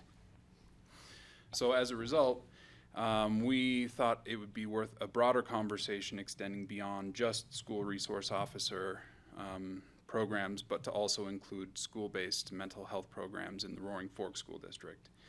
At the same time, I guess I don't have a bullet point for this, the Marble Charter School had also applied through Pickens County's Healthy Community Fund, hoping for quite a bit of money to address their own school safety issues as well as their school-based mental health programming. As we were having the conversation with the Roaring Fork School District, we just thought to tie it all together and have the conversation relative to Marble and the Roaring Fork School District and approach it to this board through the budget supplemental process in Q4 of last year. So in trying to figure out a metric of what was most equitable in terms of how to fund those different requests, I started by looking at what we were currently doing for the Aspen School District. So where this went was to determine how many students between the public school campus, community school, and Country Day, and then to look at what we were contributing to the school resource officer program, and at the time it was a Mine Springs, our share of the Vital Mental Health program that funded Mine Springs for the school-based mental health program. So you can see the numbers there. The school resource officer program is 2 deputies through the sheriff's office, so our funding through that is primarily through, salary, benefits, and outfitting those 2 school resource officers. And just so you know, we've got one that's assigned to the Aspen Public Schools, and the other is kind of a floating position, and so he also services Country Day and the community school. And the mental health, school-based mental health resources, the last I heard was that we've got elementary school, junior high, and high school each have their own mental health person in each school. And there's also a 4th that serves, I think, the community school. And so you can see kind of the breakdown per student of how much Pitkin County was contributing through not only payroll and staff dollars, but also through our contribution to that Vital Mental Health Fund. So that's just kind of to give you an idea of where the numbers come from. To make this as apples to apples as I could, we got some demographic info from the Roaring Fork School District that talked about how many students attending Roaring Fork School District campuses live in Pitkin County. So that's Basalt-based folks that are headed to the Basalt campus, as well as Crystal Valley folks who are headed to the Carbondale schools. So that number of 355 students, along with the same per pupil contribution rate, you can see a total for Roaring Fork School District at $100,032. Similarly, the Marble Charter School, same math problem. Their demographic info was 13 students that are hailing from Pitkin County as part of their student body. Exact same math again, and that's the $3,663. And this is a reminder of what we talked about in the budget sup for Q4. And so that supplemental request was for $103,695, which this board approved. And that paid out, went through our procurement actually physically in Q1 of this year, and just paid out during the school year of the 24-25 school year. So when we met last year, we were having a conversation about how to address this going forward. The budget supplemental process is probably not the easiest to plan for anybody, not only you all in budgeting, but also the Roaring Fork School District and the Marble Charter School as they prepare their annual budgets. And of course, they're perfectly 6 months apart, right? If they're school year budgets versus annual budgets, it provides a little weird overlap of when funds should pay and how to best plan going forward.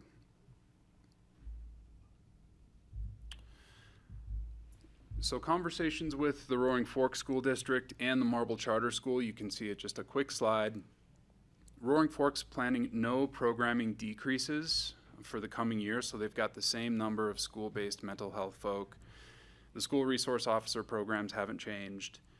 And their preliminary budget discussions from the school district folks, they're penciling in, hopeful to get a contribution from our annual budget process for their 25-26 school year.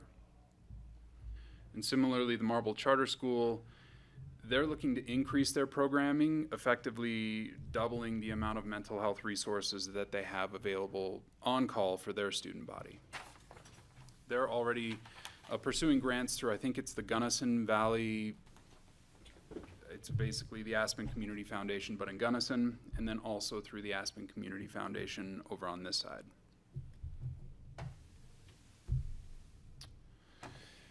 I guess for advanced planning, something that I would throw out is that the way we paid, we basically just went through our procurement process, and the Roaring Fork School District and the Marble Charter School were payees through the contract process. So we contracted with the school districts or the school. Whereas in Aspen, it's a little different, of course, because there's an IGA through the sheriff's office to provide school resource officer services. But since they're our own employees, we don't have a contract with them in the same way. And then the mental health resources go through the Vital Mental Health Services Fund, of which Pitkin County is a main contributor. And so that part is an IGA through the Aspen School District, City of Aspen, Town of Snowmass, us, and maybe AVH. At least initially it was. And so as we look at how to set up the conversation through the Roaring Fork School District and the Marble Charter School, they would be the ones that would have an IGA with their providers of either mental health services or school resource officer services. That wouldn't be our IGA to enter into. We would essentially continue to pay them on a contract, if that makes sense. And so I'm just looking to figure out the best way to present funding requests going forward to this board. And so I would recommend that we continue funding using a similar model of keeping things as equal as we can in terms of what we provide to the Aspen School District as well as these other school districts. And I would also recommend that we incorporate this into part of our annual budget process. And so you'll see it and have a chance to review those numbers as part of the budget process, but it would be built in on the front end as opposed to a supplemental on the back end. Levi, can you remind us which budget this came out of? It came out of your budget. I know, Came but out which, of like, Came out of the BOCC, the BoCC budget. You know, I mean, we have sort of a $15,000 special projects fund, and then we have a manager's office priorities. Yeah. I I don't remember the specific line item. It did come out of the BoCC, maybe discretion. I can't remember. Discretionary fund. In talking with Levi, that has been a fund traditionally for these like last minute pop-ups. I think in talking with Levi and thinking about moving forward, we would probably want to think, does it fall within the manager's office? Like the wildfire collaborative is a good example. I think it started with seed funding from the board's budget, and now it's kind of moved into an annual appropriation through the manager's office. So it leaves that discretionary area for you in new efforts or in efforts that come up on a year by year. Thanks, Kara. And Other question? Oh, sorry, Levi. No, I'm sorry, excuse me. I asked Connie a couple weeks ago how she would prefer this to go in terms of which budget to put it in. And I think she said that either the manager's office or the board's budget would be better than trying to funnel it through, like, say, the law enforcement piece through the sheriff and then the second piece through public health. And she just thought it would be cleanest to kind of continue either through the manager's office or through the board. Okay, thank you. Jeffrey? That was exactly my question. Why is it not through the SO? Was one I think you've explained. Is there any, and I guess the second question is really just about, are Woody Creek and Aspen properly served by only having one resource officer that floats, it sounds like, between the two schools? Is that sufficient in terms of coverage? It has been that I've heard. I don't have any direct knowledge of that. I think if you look at a number of students, I think it certainly overlaps pretty well. But it's not the case where we'd go down to one officer for 3 schools. Not without hearing about it. No, sorry, I pushed one way and then pushed the other. I was just saying, what I'm hearing is 2 is just right, and it covers the 2 schools with the smaller populations. And right. And the manager's office is fine with a single resource officer covering the 2 schools. The sheriff's office has definitely been really satisfied with that. That's what I'm asking. Thank you. I think they only added the second officer last year, maybe the year before. And that was in response to, of course, a call for service from these other 2 schools saying, hey, we're not able to be served by the deputy who's assigned to the school because they're so busy there. And so kind of by definition, that program grew to really serve those other 2 schools. And I've heard nothing but good feedback. Great. Thank you. Yes, Greg. Yeah, thank you. I've been supportive of this. It's one of those things that raised eyebrows only because the Marble Charter School isn't in our county. And I know we have another topic coming up regarding the Carbondale pool, which is kind of an interesting comparison. I'm sure the kids in the Marble Charter School drive on Pitkin County's highways, use our services, probably go to the Carbondale pool and to the Whole Foods and whatever. They're part of our community. Yet geographically, they're outside our boundary, and I know we're going to have a conversation about what's appropriate in terms of funding things. I liked when John Peacock brought this to us. It was an equity issue, just on how do we take care of all the kids in all the schools in the county and serve everybody. And it seems to me this is the most thoughtful way to do it.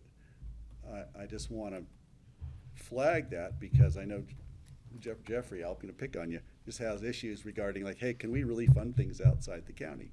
That's the question he's brought up. It's an excellent question. And so this one merits the same sort of conversation, I think. So I just wanted to pull it up. I'm comfortable with it. I do want to know where else they're getting money from and how much are the others paying. I don't want to be the only ones, as we often think we may be, of the ones holding the largest bag of money to fund everything. We're always it seems like we're always trying to get the other communities to pony up. And we have the ability to do more, and I'm glad to be in that position. But it's an excellent question. What's Gunnison doing? What's Marble doing? Who else is in on this? And are we matching them, or are we challenging them to contribute? Or are we just going to lay it out there and not worry if they participate or not? And I think that's important. It would make some of us feel better. So those are my questions. I don't know if you're able to answer that now, but going forward, it'd be nice to know who else is in and what are they contributing and why are we putting in this much? Sure. And I guess a few different ways to answer that. In the budget pack, or in your packet for today, there was a breakdown of different contributors from Right. other counties that kind of lays out what Eagle County, Garfield County, Carbondale, Town of Basalt, and some other folks are putting in. So that starts to touch on the first part of your question. And it seemed like the most equitable or fair way to do it was to make a math problem of what we're contributing in Aspen and model it just Right. down valley and to the other schools, as opposed to trying to compare, if Eagle County's budget lowered and they had to reduce their contribution, it didn't seem like we were serving all the people kind of the same way in our community if we continued to fund Aspen at one number and decided to fund Roaring Fork at a different number. So there's no perfect answer. Right. I guess it's just good to track what everyone's doing, and hopefully they'll all report what they're, so we have the data. I think that'd be useful just for these conversations, because we're going to see it again coming from other asks.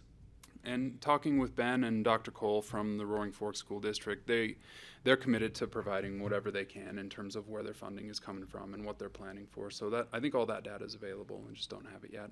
Great. All right. Thank you. And let me just clarify, is the contract where we confirm what the monies are intended for?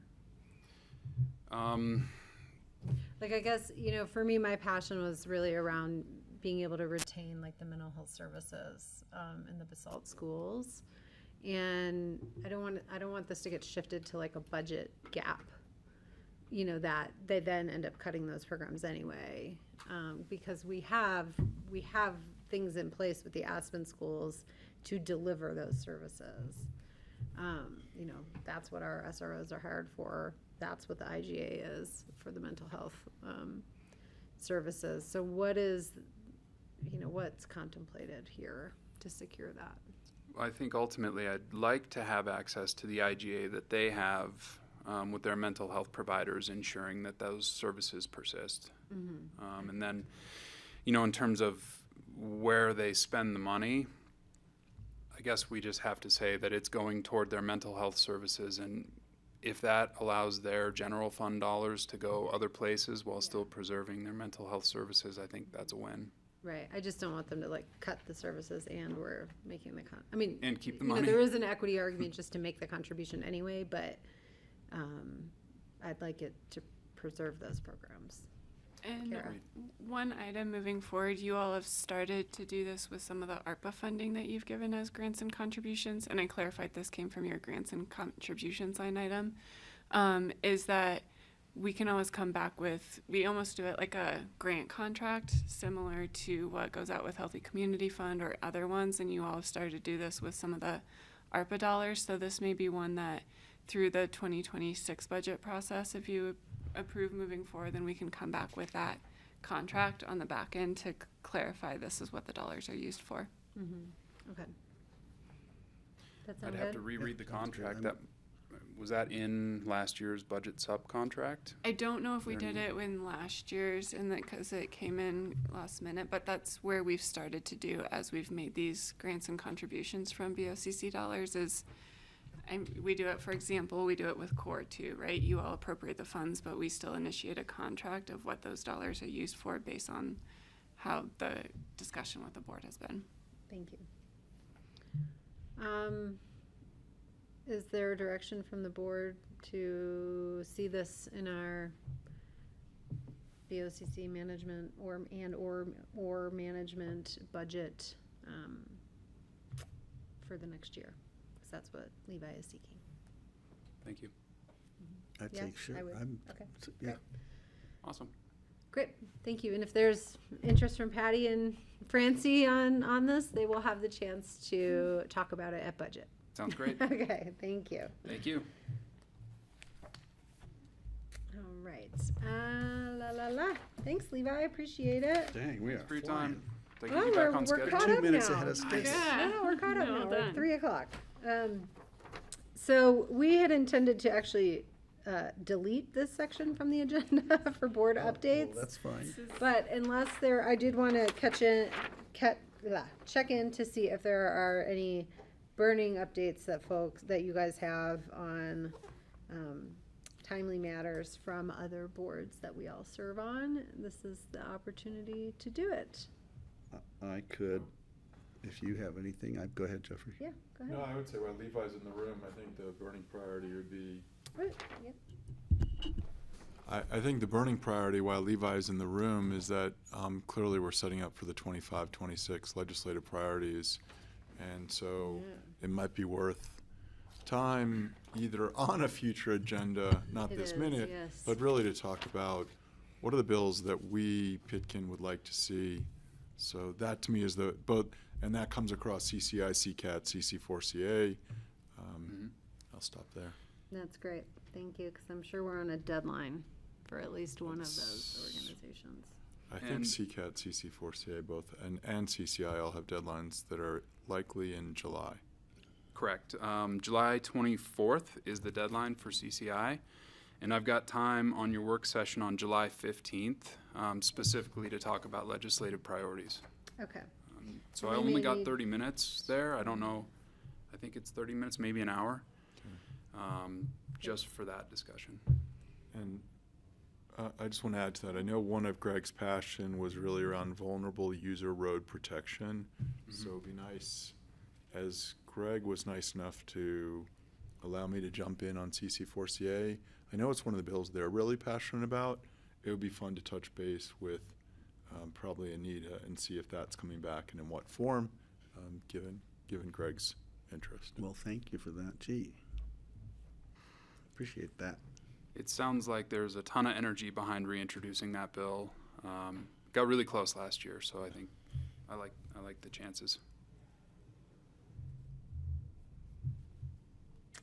Okay. Great. I have one more pressing update again with Levi in the room and sort of as the backdrop to tomorrow's budget supplemental for Q2 that at CCI specifically one of the economists out of Jared Paulus's office and I have a long debrief note if you want to read it before tomorrow, but basically healthcare, transportation, housing are all seeing cuts at the state level. So that would be the top line sort of intro. And then if you look at the federal level, the only thing we're seeing increasing budgets for is around military. So neither the state nor the federal budget reconciliation process, I think, is friendly to Pitkin County. So, sorry, and I think that's important to bring up today. Oh, I think it's really important. I would love to see some movement on a progressive tax reform at the state level, Yeah. personally. 700 million was the first, was that what we just heard? $700 million shortage for the state, at least in preliminary budget discussions the JBC is having for next year's budget. Yeah. More which good news. is totally not necessary to be this context on which we're operating state government right now in Colorado. It's a self-imposed problem. Seems like it. Greg.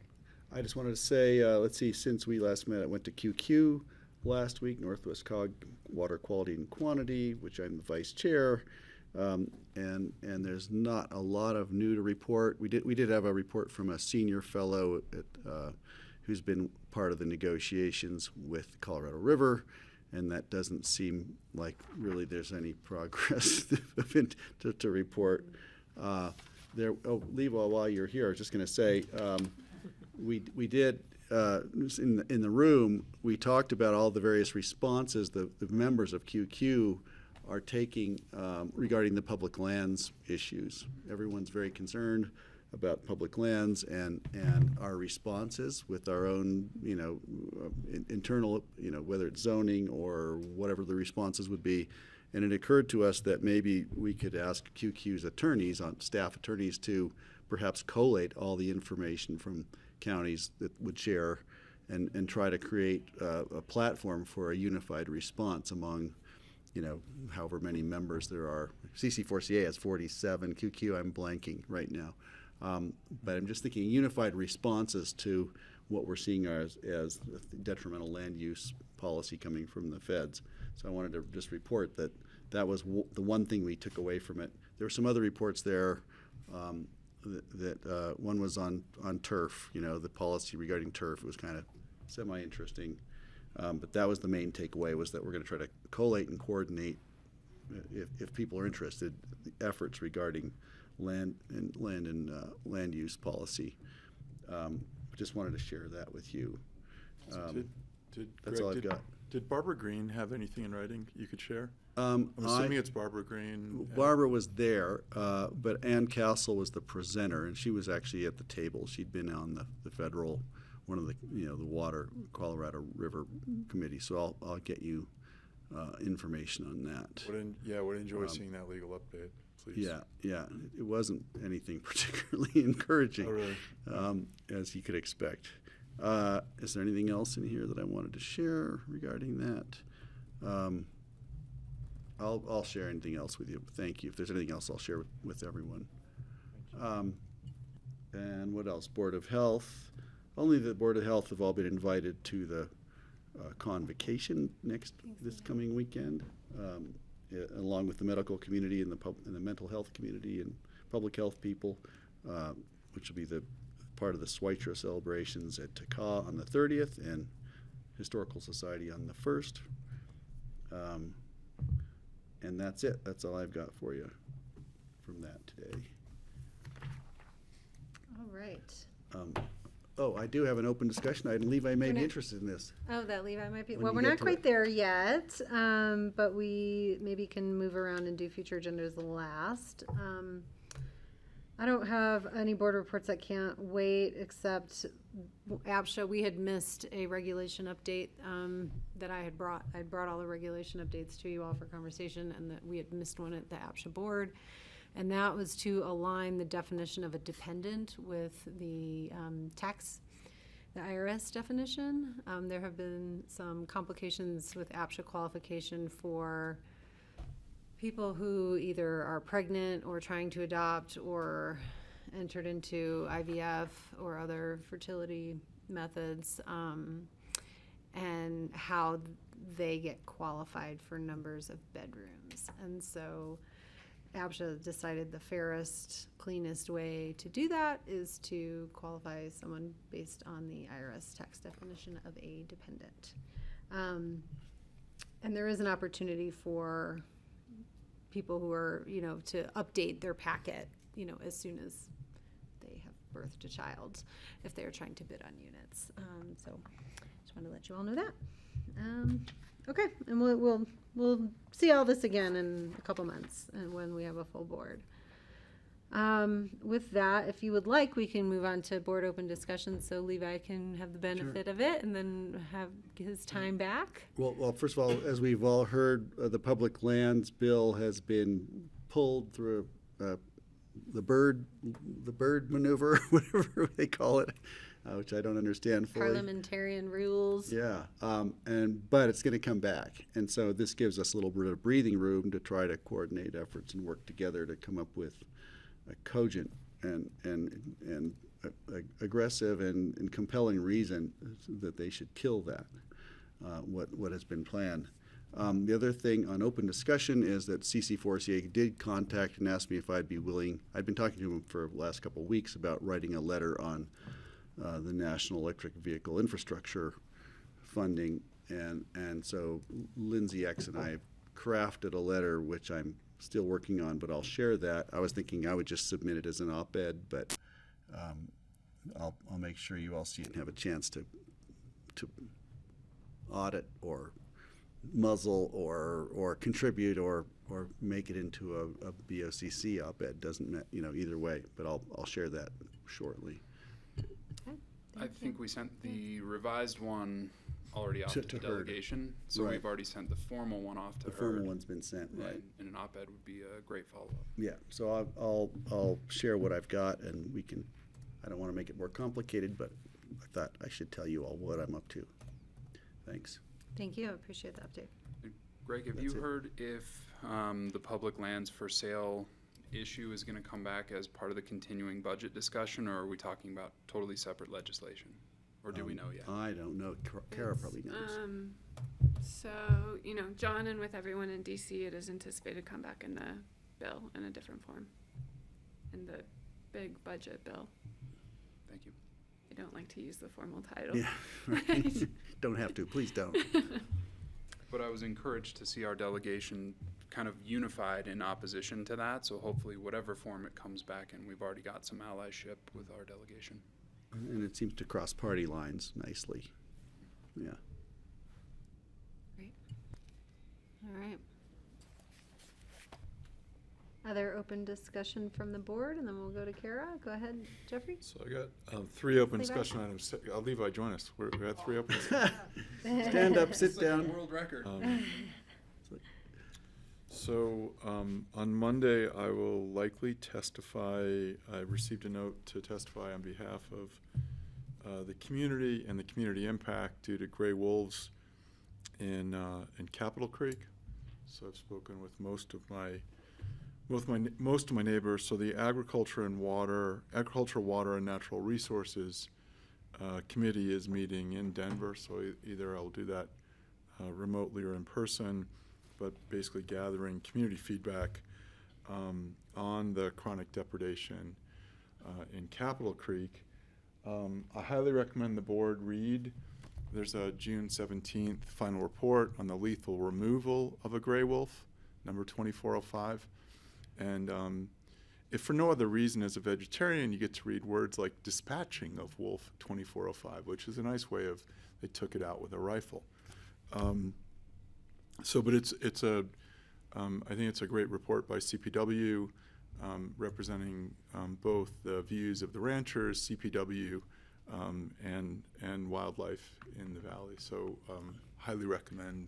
Did you share that with us already? I'm happy to. I'll send it to Charlotte and share it on. Great. It's 10 or 11 pages, and again, I think it's probably really good reading also in light of future agendas, that the board should have read this. So highly encourage that. So number 1 is Ag and Water Committee. I just want to, but Yeah. you will be testifying as yourself, because our board position was in support of the reintroduction, and we've not formally discussed amending any board position at this time. The request came to provide impact on the community, and clearly the chronic depredation in the report is all in Capitol Creek. So it's impacted Rancher A, Rancher B, and Rancher C. And that's fine. I just would ask that you So- represent yourself as yourself until the board has an opportunity If to. there's an opportunity to get briefed beforehand, I'd be Yeah. out of interest. I'm And I'm- not gonna change your testimony, but I wanted to, it'd be nice to understand where everyone's coming from and if attitudes have changed since the release in Capitol Creek, or if people are staying the course, or it'd be just nice to know where it's at now that it's real. I'm happy to share it with the board in advance of any public testimony. Great. So, No, I think it'd be interesting and just to see where things are going. In a separate but related, a congresswoman in the Front Range has introduced a bill to delist the gray wolf that could impact. Now that we have 24 of them. So the second one is on Thursday. I will be with Open Space and Trails, articulating Snowmass and Pitkin County's interests in the LWCF funding, so land and water conservation funding. So that's myself and Dale on Thursday in Grand Junction. And then in terms of the At what meeting? with Senator Congressman Hurd's representatives through Open Space and Trails. And So this was an invitation from them to you? So again, this is Snowmass, and this is really, there's 3 projects in CD3 that are currently on the potential acquisition lists. The meeting with Representative Hurd's staff is really articulating the priority, given there's 3 projects within CD3, but also the way the USDA budget currently is written is that $100,900,000 would be swept before any monies would go towards acquisition. I'm just curious the process by which these meetings are getting set up and the, collaboration with the board upon representing our positions on these. It seems like there's sort of channels happening that aren't maybe going through manager's office that would be normal, appropriate ways to handle those invitations to commissioners. So both meetings are through the manager's office, who's not here, and both are with staffers who are not here. And letters that are drafted have been, read and approved before anything has gone out. Okay, well, I'll just say I'm having a little bit of an issue that there seems to be not a broader inclusion of all the board members to articulating the representation for Pitkin County. And so I think it is something we need to talk through. Not that the subjects aren't important, not that the meetings aren't important, but I don't think this is normally how the full board would hear about these opportunities. I was told by the county manager's office to bring up both future appointments at open discussion. Great. And you're acting as told. I do think that in the future, I know one of the pieces while folks are in DC are looking at maybe bringing in a little bit more support to get coordination because there is a lot of activity happening. So we can follow up offline and hear the concerns of making sure that how the requests are brought forward are coming through to the board. So if the caucus, Capitol Creek caucus, wanted to reach out to you or whomever to join them to go talk to the congressman, that makes perfect sense that they would, just as long as we all know, I guess, so it's important to me. It's incumbent upon me to make sure I tell everybody what's up too. Yes. Yes, I think definitely. generally that's how we would do it. I think that's appropriate since that's your district and your turf up there, I believe. Somewhere the line crosses into Francie's, but that's not so as important, but just that you're there and you're on the ground, I think is really valuable. One of the questions I have, and maybe you can answer it or you'll find the information, is that if we decide we're going to go after LWCF funding, which we certainly should, does that in any way make it federal land that could be dispensed with through some new policy or whim from the federal government? And I'm I'd hate to buy a piece of land, engage the U.S. Forest Service or someone on it to work it with us, and then find out that they're selling it off to the next ski resort developer.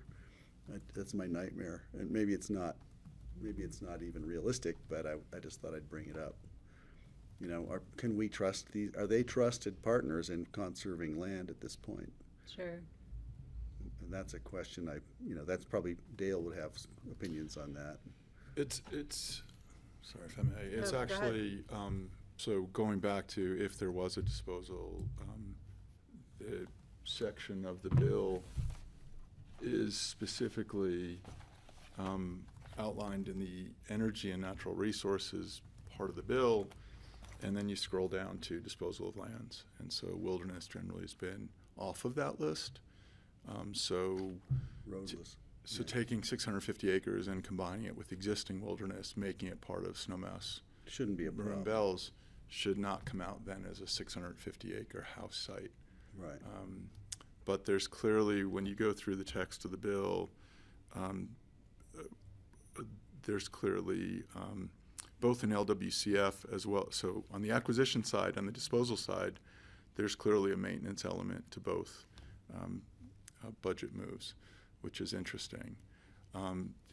We're switching into the disposal side. The other piece is that the governor has the right of first refusal in terms of land, followed by the local community, which is somewhat disconcerting. There's more that's disconcerting in the disposal side, but those are probably the high-level ones. It's funny that the governor would be great if the counties would as well. But Again, it says it defers to local after Well, it goes it's to federal governor. land first, right? And then rolls down to the state. well, thank you for that. And I appreciate your diligence on that whole thing. It's complicated and it's super important. Yeah, and sorry if I appear rogue, but the LWCF has really been coordinated with both Dale and Gary. Patty's aware of all the moves given the sensitivity and the overlap with the congressman, and then the bizarre sort of stand-up of this Ag and Water Committee was the two people they reached out to were myself and Perry Will through the state, and I don't know how they got my contact, but we were the two that were contacted directly. Great. Okay, Thank other open discussion? Kara? Well, go ahead. Nothing other than just like news from the natural world, Saw a great butterfly hatch the other day. Cool. Monarchs. I'm sorry. I'm following that up with disc training. So Wonderful. yeah, I don't know how to Thanks, follow the Levi. hatch of Thank you all. butterflies. Isn't there just one more thing we can call Levi back for? We'll have to wait till he gets to the door. Get to the door. Yeah, Okay, yeah. You got, Yeah. Sure, we'll think of something real quick. Just a couple notes. So, planning for the retreat on July 22nd, we're going to do DISC training and working agreements in the morning, and then we'll do Vision 2050 comp plan in the afternoon. Just a heads up, Melissa will be sending an email out to all of you to complete that. We need all the commissioners to complete that in advance. It's a quick 10-minute training or assessment that you take, and then Melissa will be doing that as part of the DISC training with all of you that morning. So just a heads up. Disc. Tell me Where did we decide to do that here? We didn't. I think pick we're anywhere. doing it here. Yeah. For ease of use. What's DISC again? Sorry. DISC is an assessment. It's kind of like your Myers-Briggs. It's one of those Got it. versions, but DISC is what we use here at It's the too county. late for that. We're already elected. No, but we have been using it at the county. Some people use it with their significant others. It's really helping of like, what are people's natural communication styles? What do we flex into when you have to be in different situations? So it's something we do here. We've got Melissa's a trainer. I think Ashley's a trainer. And so we do it with a lot of staff as they come on board, and we find it's helpful when Great. people are in different I situations. have a question, if I could, Yes. regarding that. It seems like we've spent a lot of time on working agreements, or at least we've actually spent time on it, and we've also spent time talking about when we're going to do it next. Mhm. And so I guess I'd love a bit of context from you or John, or it's like, okay, is this ongoing? Are we going to be doing working agreements this often every year, or are you trying to address a specific problem? Is there anything you can give us in advance to read or look at going into it so that it doesn't feel like we're starting over with working agreements each time? Because I'll say I'm a little frustrated only because I keep thinking, okay, it seems like there's a problem's been identified, but we haven't articulated exactly what it is, but we're going to try to work through it this way. And honestly, I feel like we've got important work to do, and that's not at the top of my list unless there's a real problem. And then yes, let's figure it out. But I haven't got the context yet, so it's like, what are we doing this again for? So that's just the peanut gallery saying, really? Are we going to do this again? Let's get down to business. You just have to be surprised. No, I'm kidding. Here we go. No, the intention is going through the DISC training, talking about the way you all communicate and work through. The intention is not to start over with working agreements. I think they're 95% of the way there. There's just a couple clarifications or getting consensus from all of you that we've not been able to get across the finish line with all the other elements. And it's like one or two pieces. I have to look at what's been laminated. Yeah. I don't know what that finish line is, so it'd be fun to see where the problems are. Maybe it's an easy fix. And you all might, after going through the DISC training, learning a little bit more about how you all communicate best with one another, maybe there's a couple pieces to evolve as well in that. But it is not to start over. It's taking all the work that you've done and revisiting, saying, yep, this is good. Are there any other changes, and moving it forward, or agreeing to them. I think we've really progressed a long way. In the 70s, when they had things like this, they'd use big foam bats. No, it's much less physical, I think. I know. It's not as much fun now, but. Okay, thanks. Other open discussion, Kara? Just a reminder, the ribbon cutting of the Stutzman Bridge is tomorrow. Hopefully you all have that. And then the last, just a quick update. Unfortunately, the sheriff's office, they're all out and unable to be here, but we have confirmed that we're gonna go into stage one fire restrictions beginning on Friday morning. Okay. And we're working on communications, but wanted you all to be aware. And remind us what that behavior that controls. I knew you were gonna ask as my screen shut down. And speaking of working, we used to have laminated copies of our working agreements for us all to look at, and I think they have walked away, which makes them hard to refer to. Yes. Well, if they were simpler, we wouldn't have to have laminated copies, would we? Well, Kara boiled it down to a page. I think that's reasonably simple. Hang on. You see, maybe this is where we need Levi again real quick. He's not gone yet. Wait till he walks out the door. So stage one is open fires are only allowed in designated fire grates in developed recreational areas. Smoking is prohibited except in an enclosed vehicle or building. No fireworks or explosives, and use spark arresters with any welding torches or other engines. Okay. And then did we have any, there was some interest in bringing back a discussion from the sheriff's office about just eliminating campground fires in the county this summer, and I don't know if there's been any follow-up on that. We can follow up. I'm That'd be not good sure. to know. I don't think we wanted to direct that without sheriff's office input in their discussion. If we could just have some, I've noticed really high winds lately, gusts that come out of nowhere, incredibly strong, and then they're gone just as quickly. But and some sustained. The other day we had sustained winds in, I think they were noticed in Carbondale, and they were noticed up in the Upper Valley very soon after. And you realize that there's no defense against a fire and a high wind, as we saw from Lahaina and we saw from LA. And if this is a pattern, if there's a meteorological pattern that's different, it's hard to tell if this is an anomaly or is this the new normal, or does this happen every year and I just forget.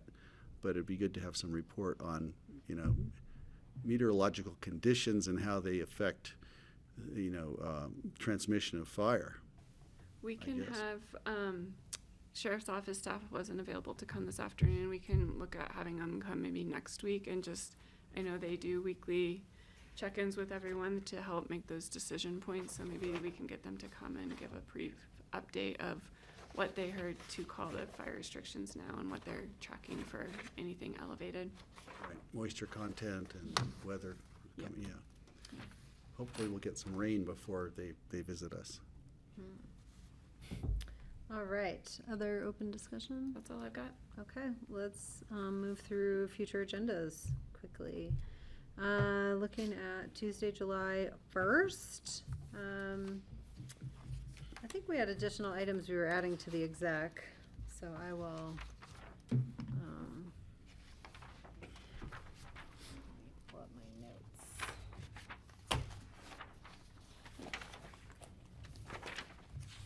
notes. Catching me in a disorganized moment. Do you want you want it? I've got- No, I have notes from Oh, got it. conversations with Rye about our future agendas, and I just thought I would give you all a heads up since we won't discuss future agendas again before we meet on July 1st, which is crazy. It's July 1st. Yeah. What happened to the spring? Okay, let's see, sorry.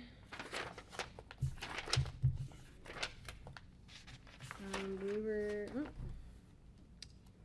I don't see anything added there. I expect we will have more things on July 1st, because I know Rye indicated he had some additional items to bring to us. So sorry that my notes aren't good enough to tell us that.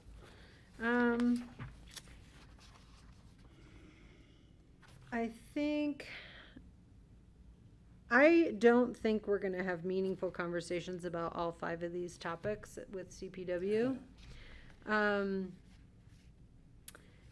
And I think it might be better if we can request staff, could you ask them for an informational memo about an update on the ANS and the Sam Caudill boat ramp?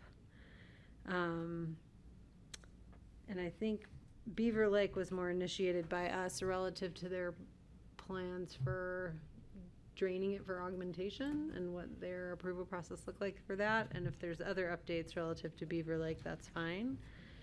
Because I'm guessing wolves and bears are going to take up a lot of time.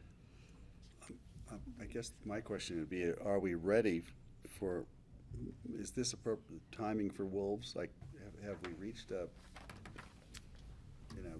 Well, I guess think it's the- hearing from them. If they're proposing it, sure, but just wondering.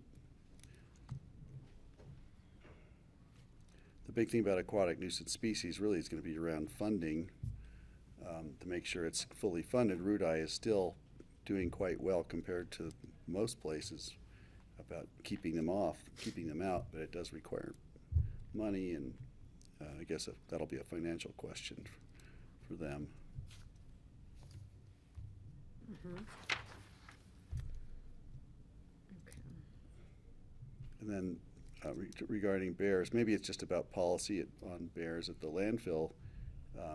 We have a new landfill being designed and budgeted and all that, and doing anything in terms of mitigation with bears at the landfill probably isn't going to happen until we have a finished design or a plan. Is this just preliminary philosophy about bears? Well, I think it is what they have been observing relative to interactions of bears at the landfill, and perhaps preliminary recommendations and best practices for us to consider. Got it. All right. We should also add elk to that then too, because I know the elk are frequent users of the landfill. Okay. And then wolves. They aren't at the landfill yet. No, they're, well, if the elk are there, they'll be there soon. They will be when they discover warm elk. The wolves, we want to hear about, what's been happening, what their recommendations are, how they're balancing competing interests.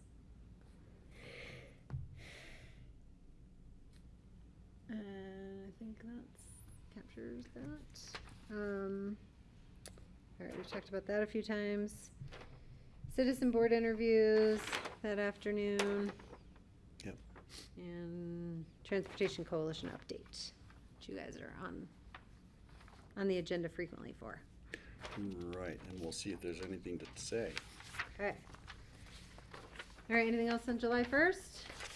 No? July 8th? Oh, July 1st is a Tuesday.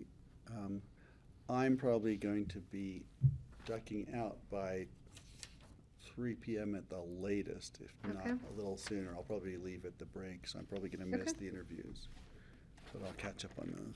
Well, you can leave me with any questions you like asked or watch the videos. Good question. At a later Okay. date. Okay, I think our exec is gonna require the full period of time for the employee housing impact fee. I have some updates. The 2026 budget changes, I think these are recommendations and suggestions for how to manage the budget process this year. More citizen board interviews. Anything else?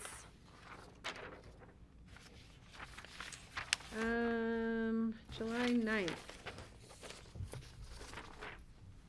All right. We don't have a lot of items, but the liquor license may take a while and the administrative appeal. Oh, that's what we were gonna add to July 1st. What to exec was Adding the administrative license. appeal, yep. No, not the liquor license, the administrative appeal. Cause those tend to be very legally wonky. July 15th, it's gonna be the three of us again. Patty is at NACO, Francie's at the River District. Levi's well represented on the agenda on the 15th. Oh, I know what else we were gonna add to the first ballot language. I keep going back. We got July. reminded at the same time, didn't Yeah. Are you saying July 1st or? So on July, so looking at the discussion of the Twining Flats ballot language on the 15th, reminded me we were also gonna add on July 1st an exec discussion of the airport ballot language. Got it. That's how I knew there were a few things still to come. Glad you caught that. So that is the 15th. And then the 22nd is our retreat, and the 23rd is blank. Which we know it won't be blank, but. All right. Have everybody's vacations, trips, travel for the summer been properly captured? Okay. I'm not certain yet about my August schedule. I know I'm probably going to be gone a week in August. Great. I don't know what it is yet.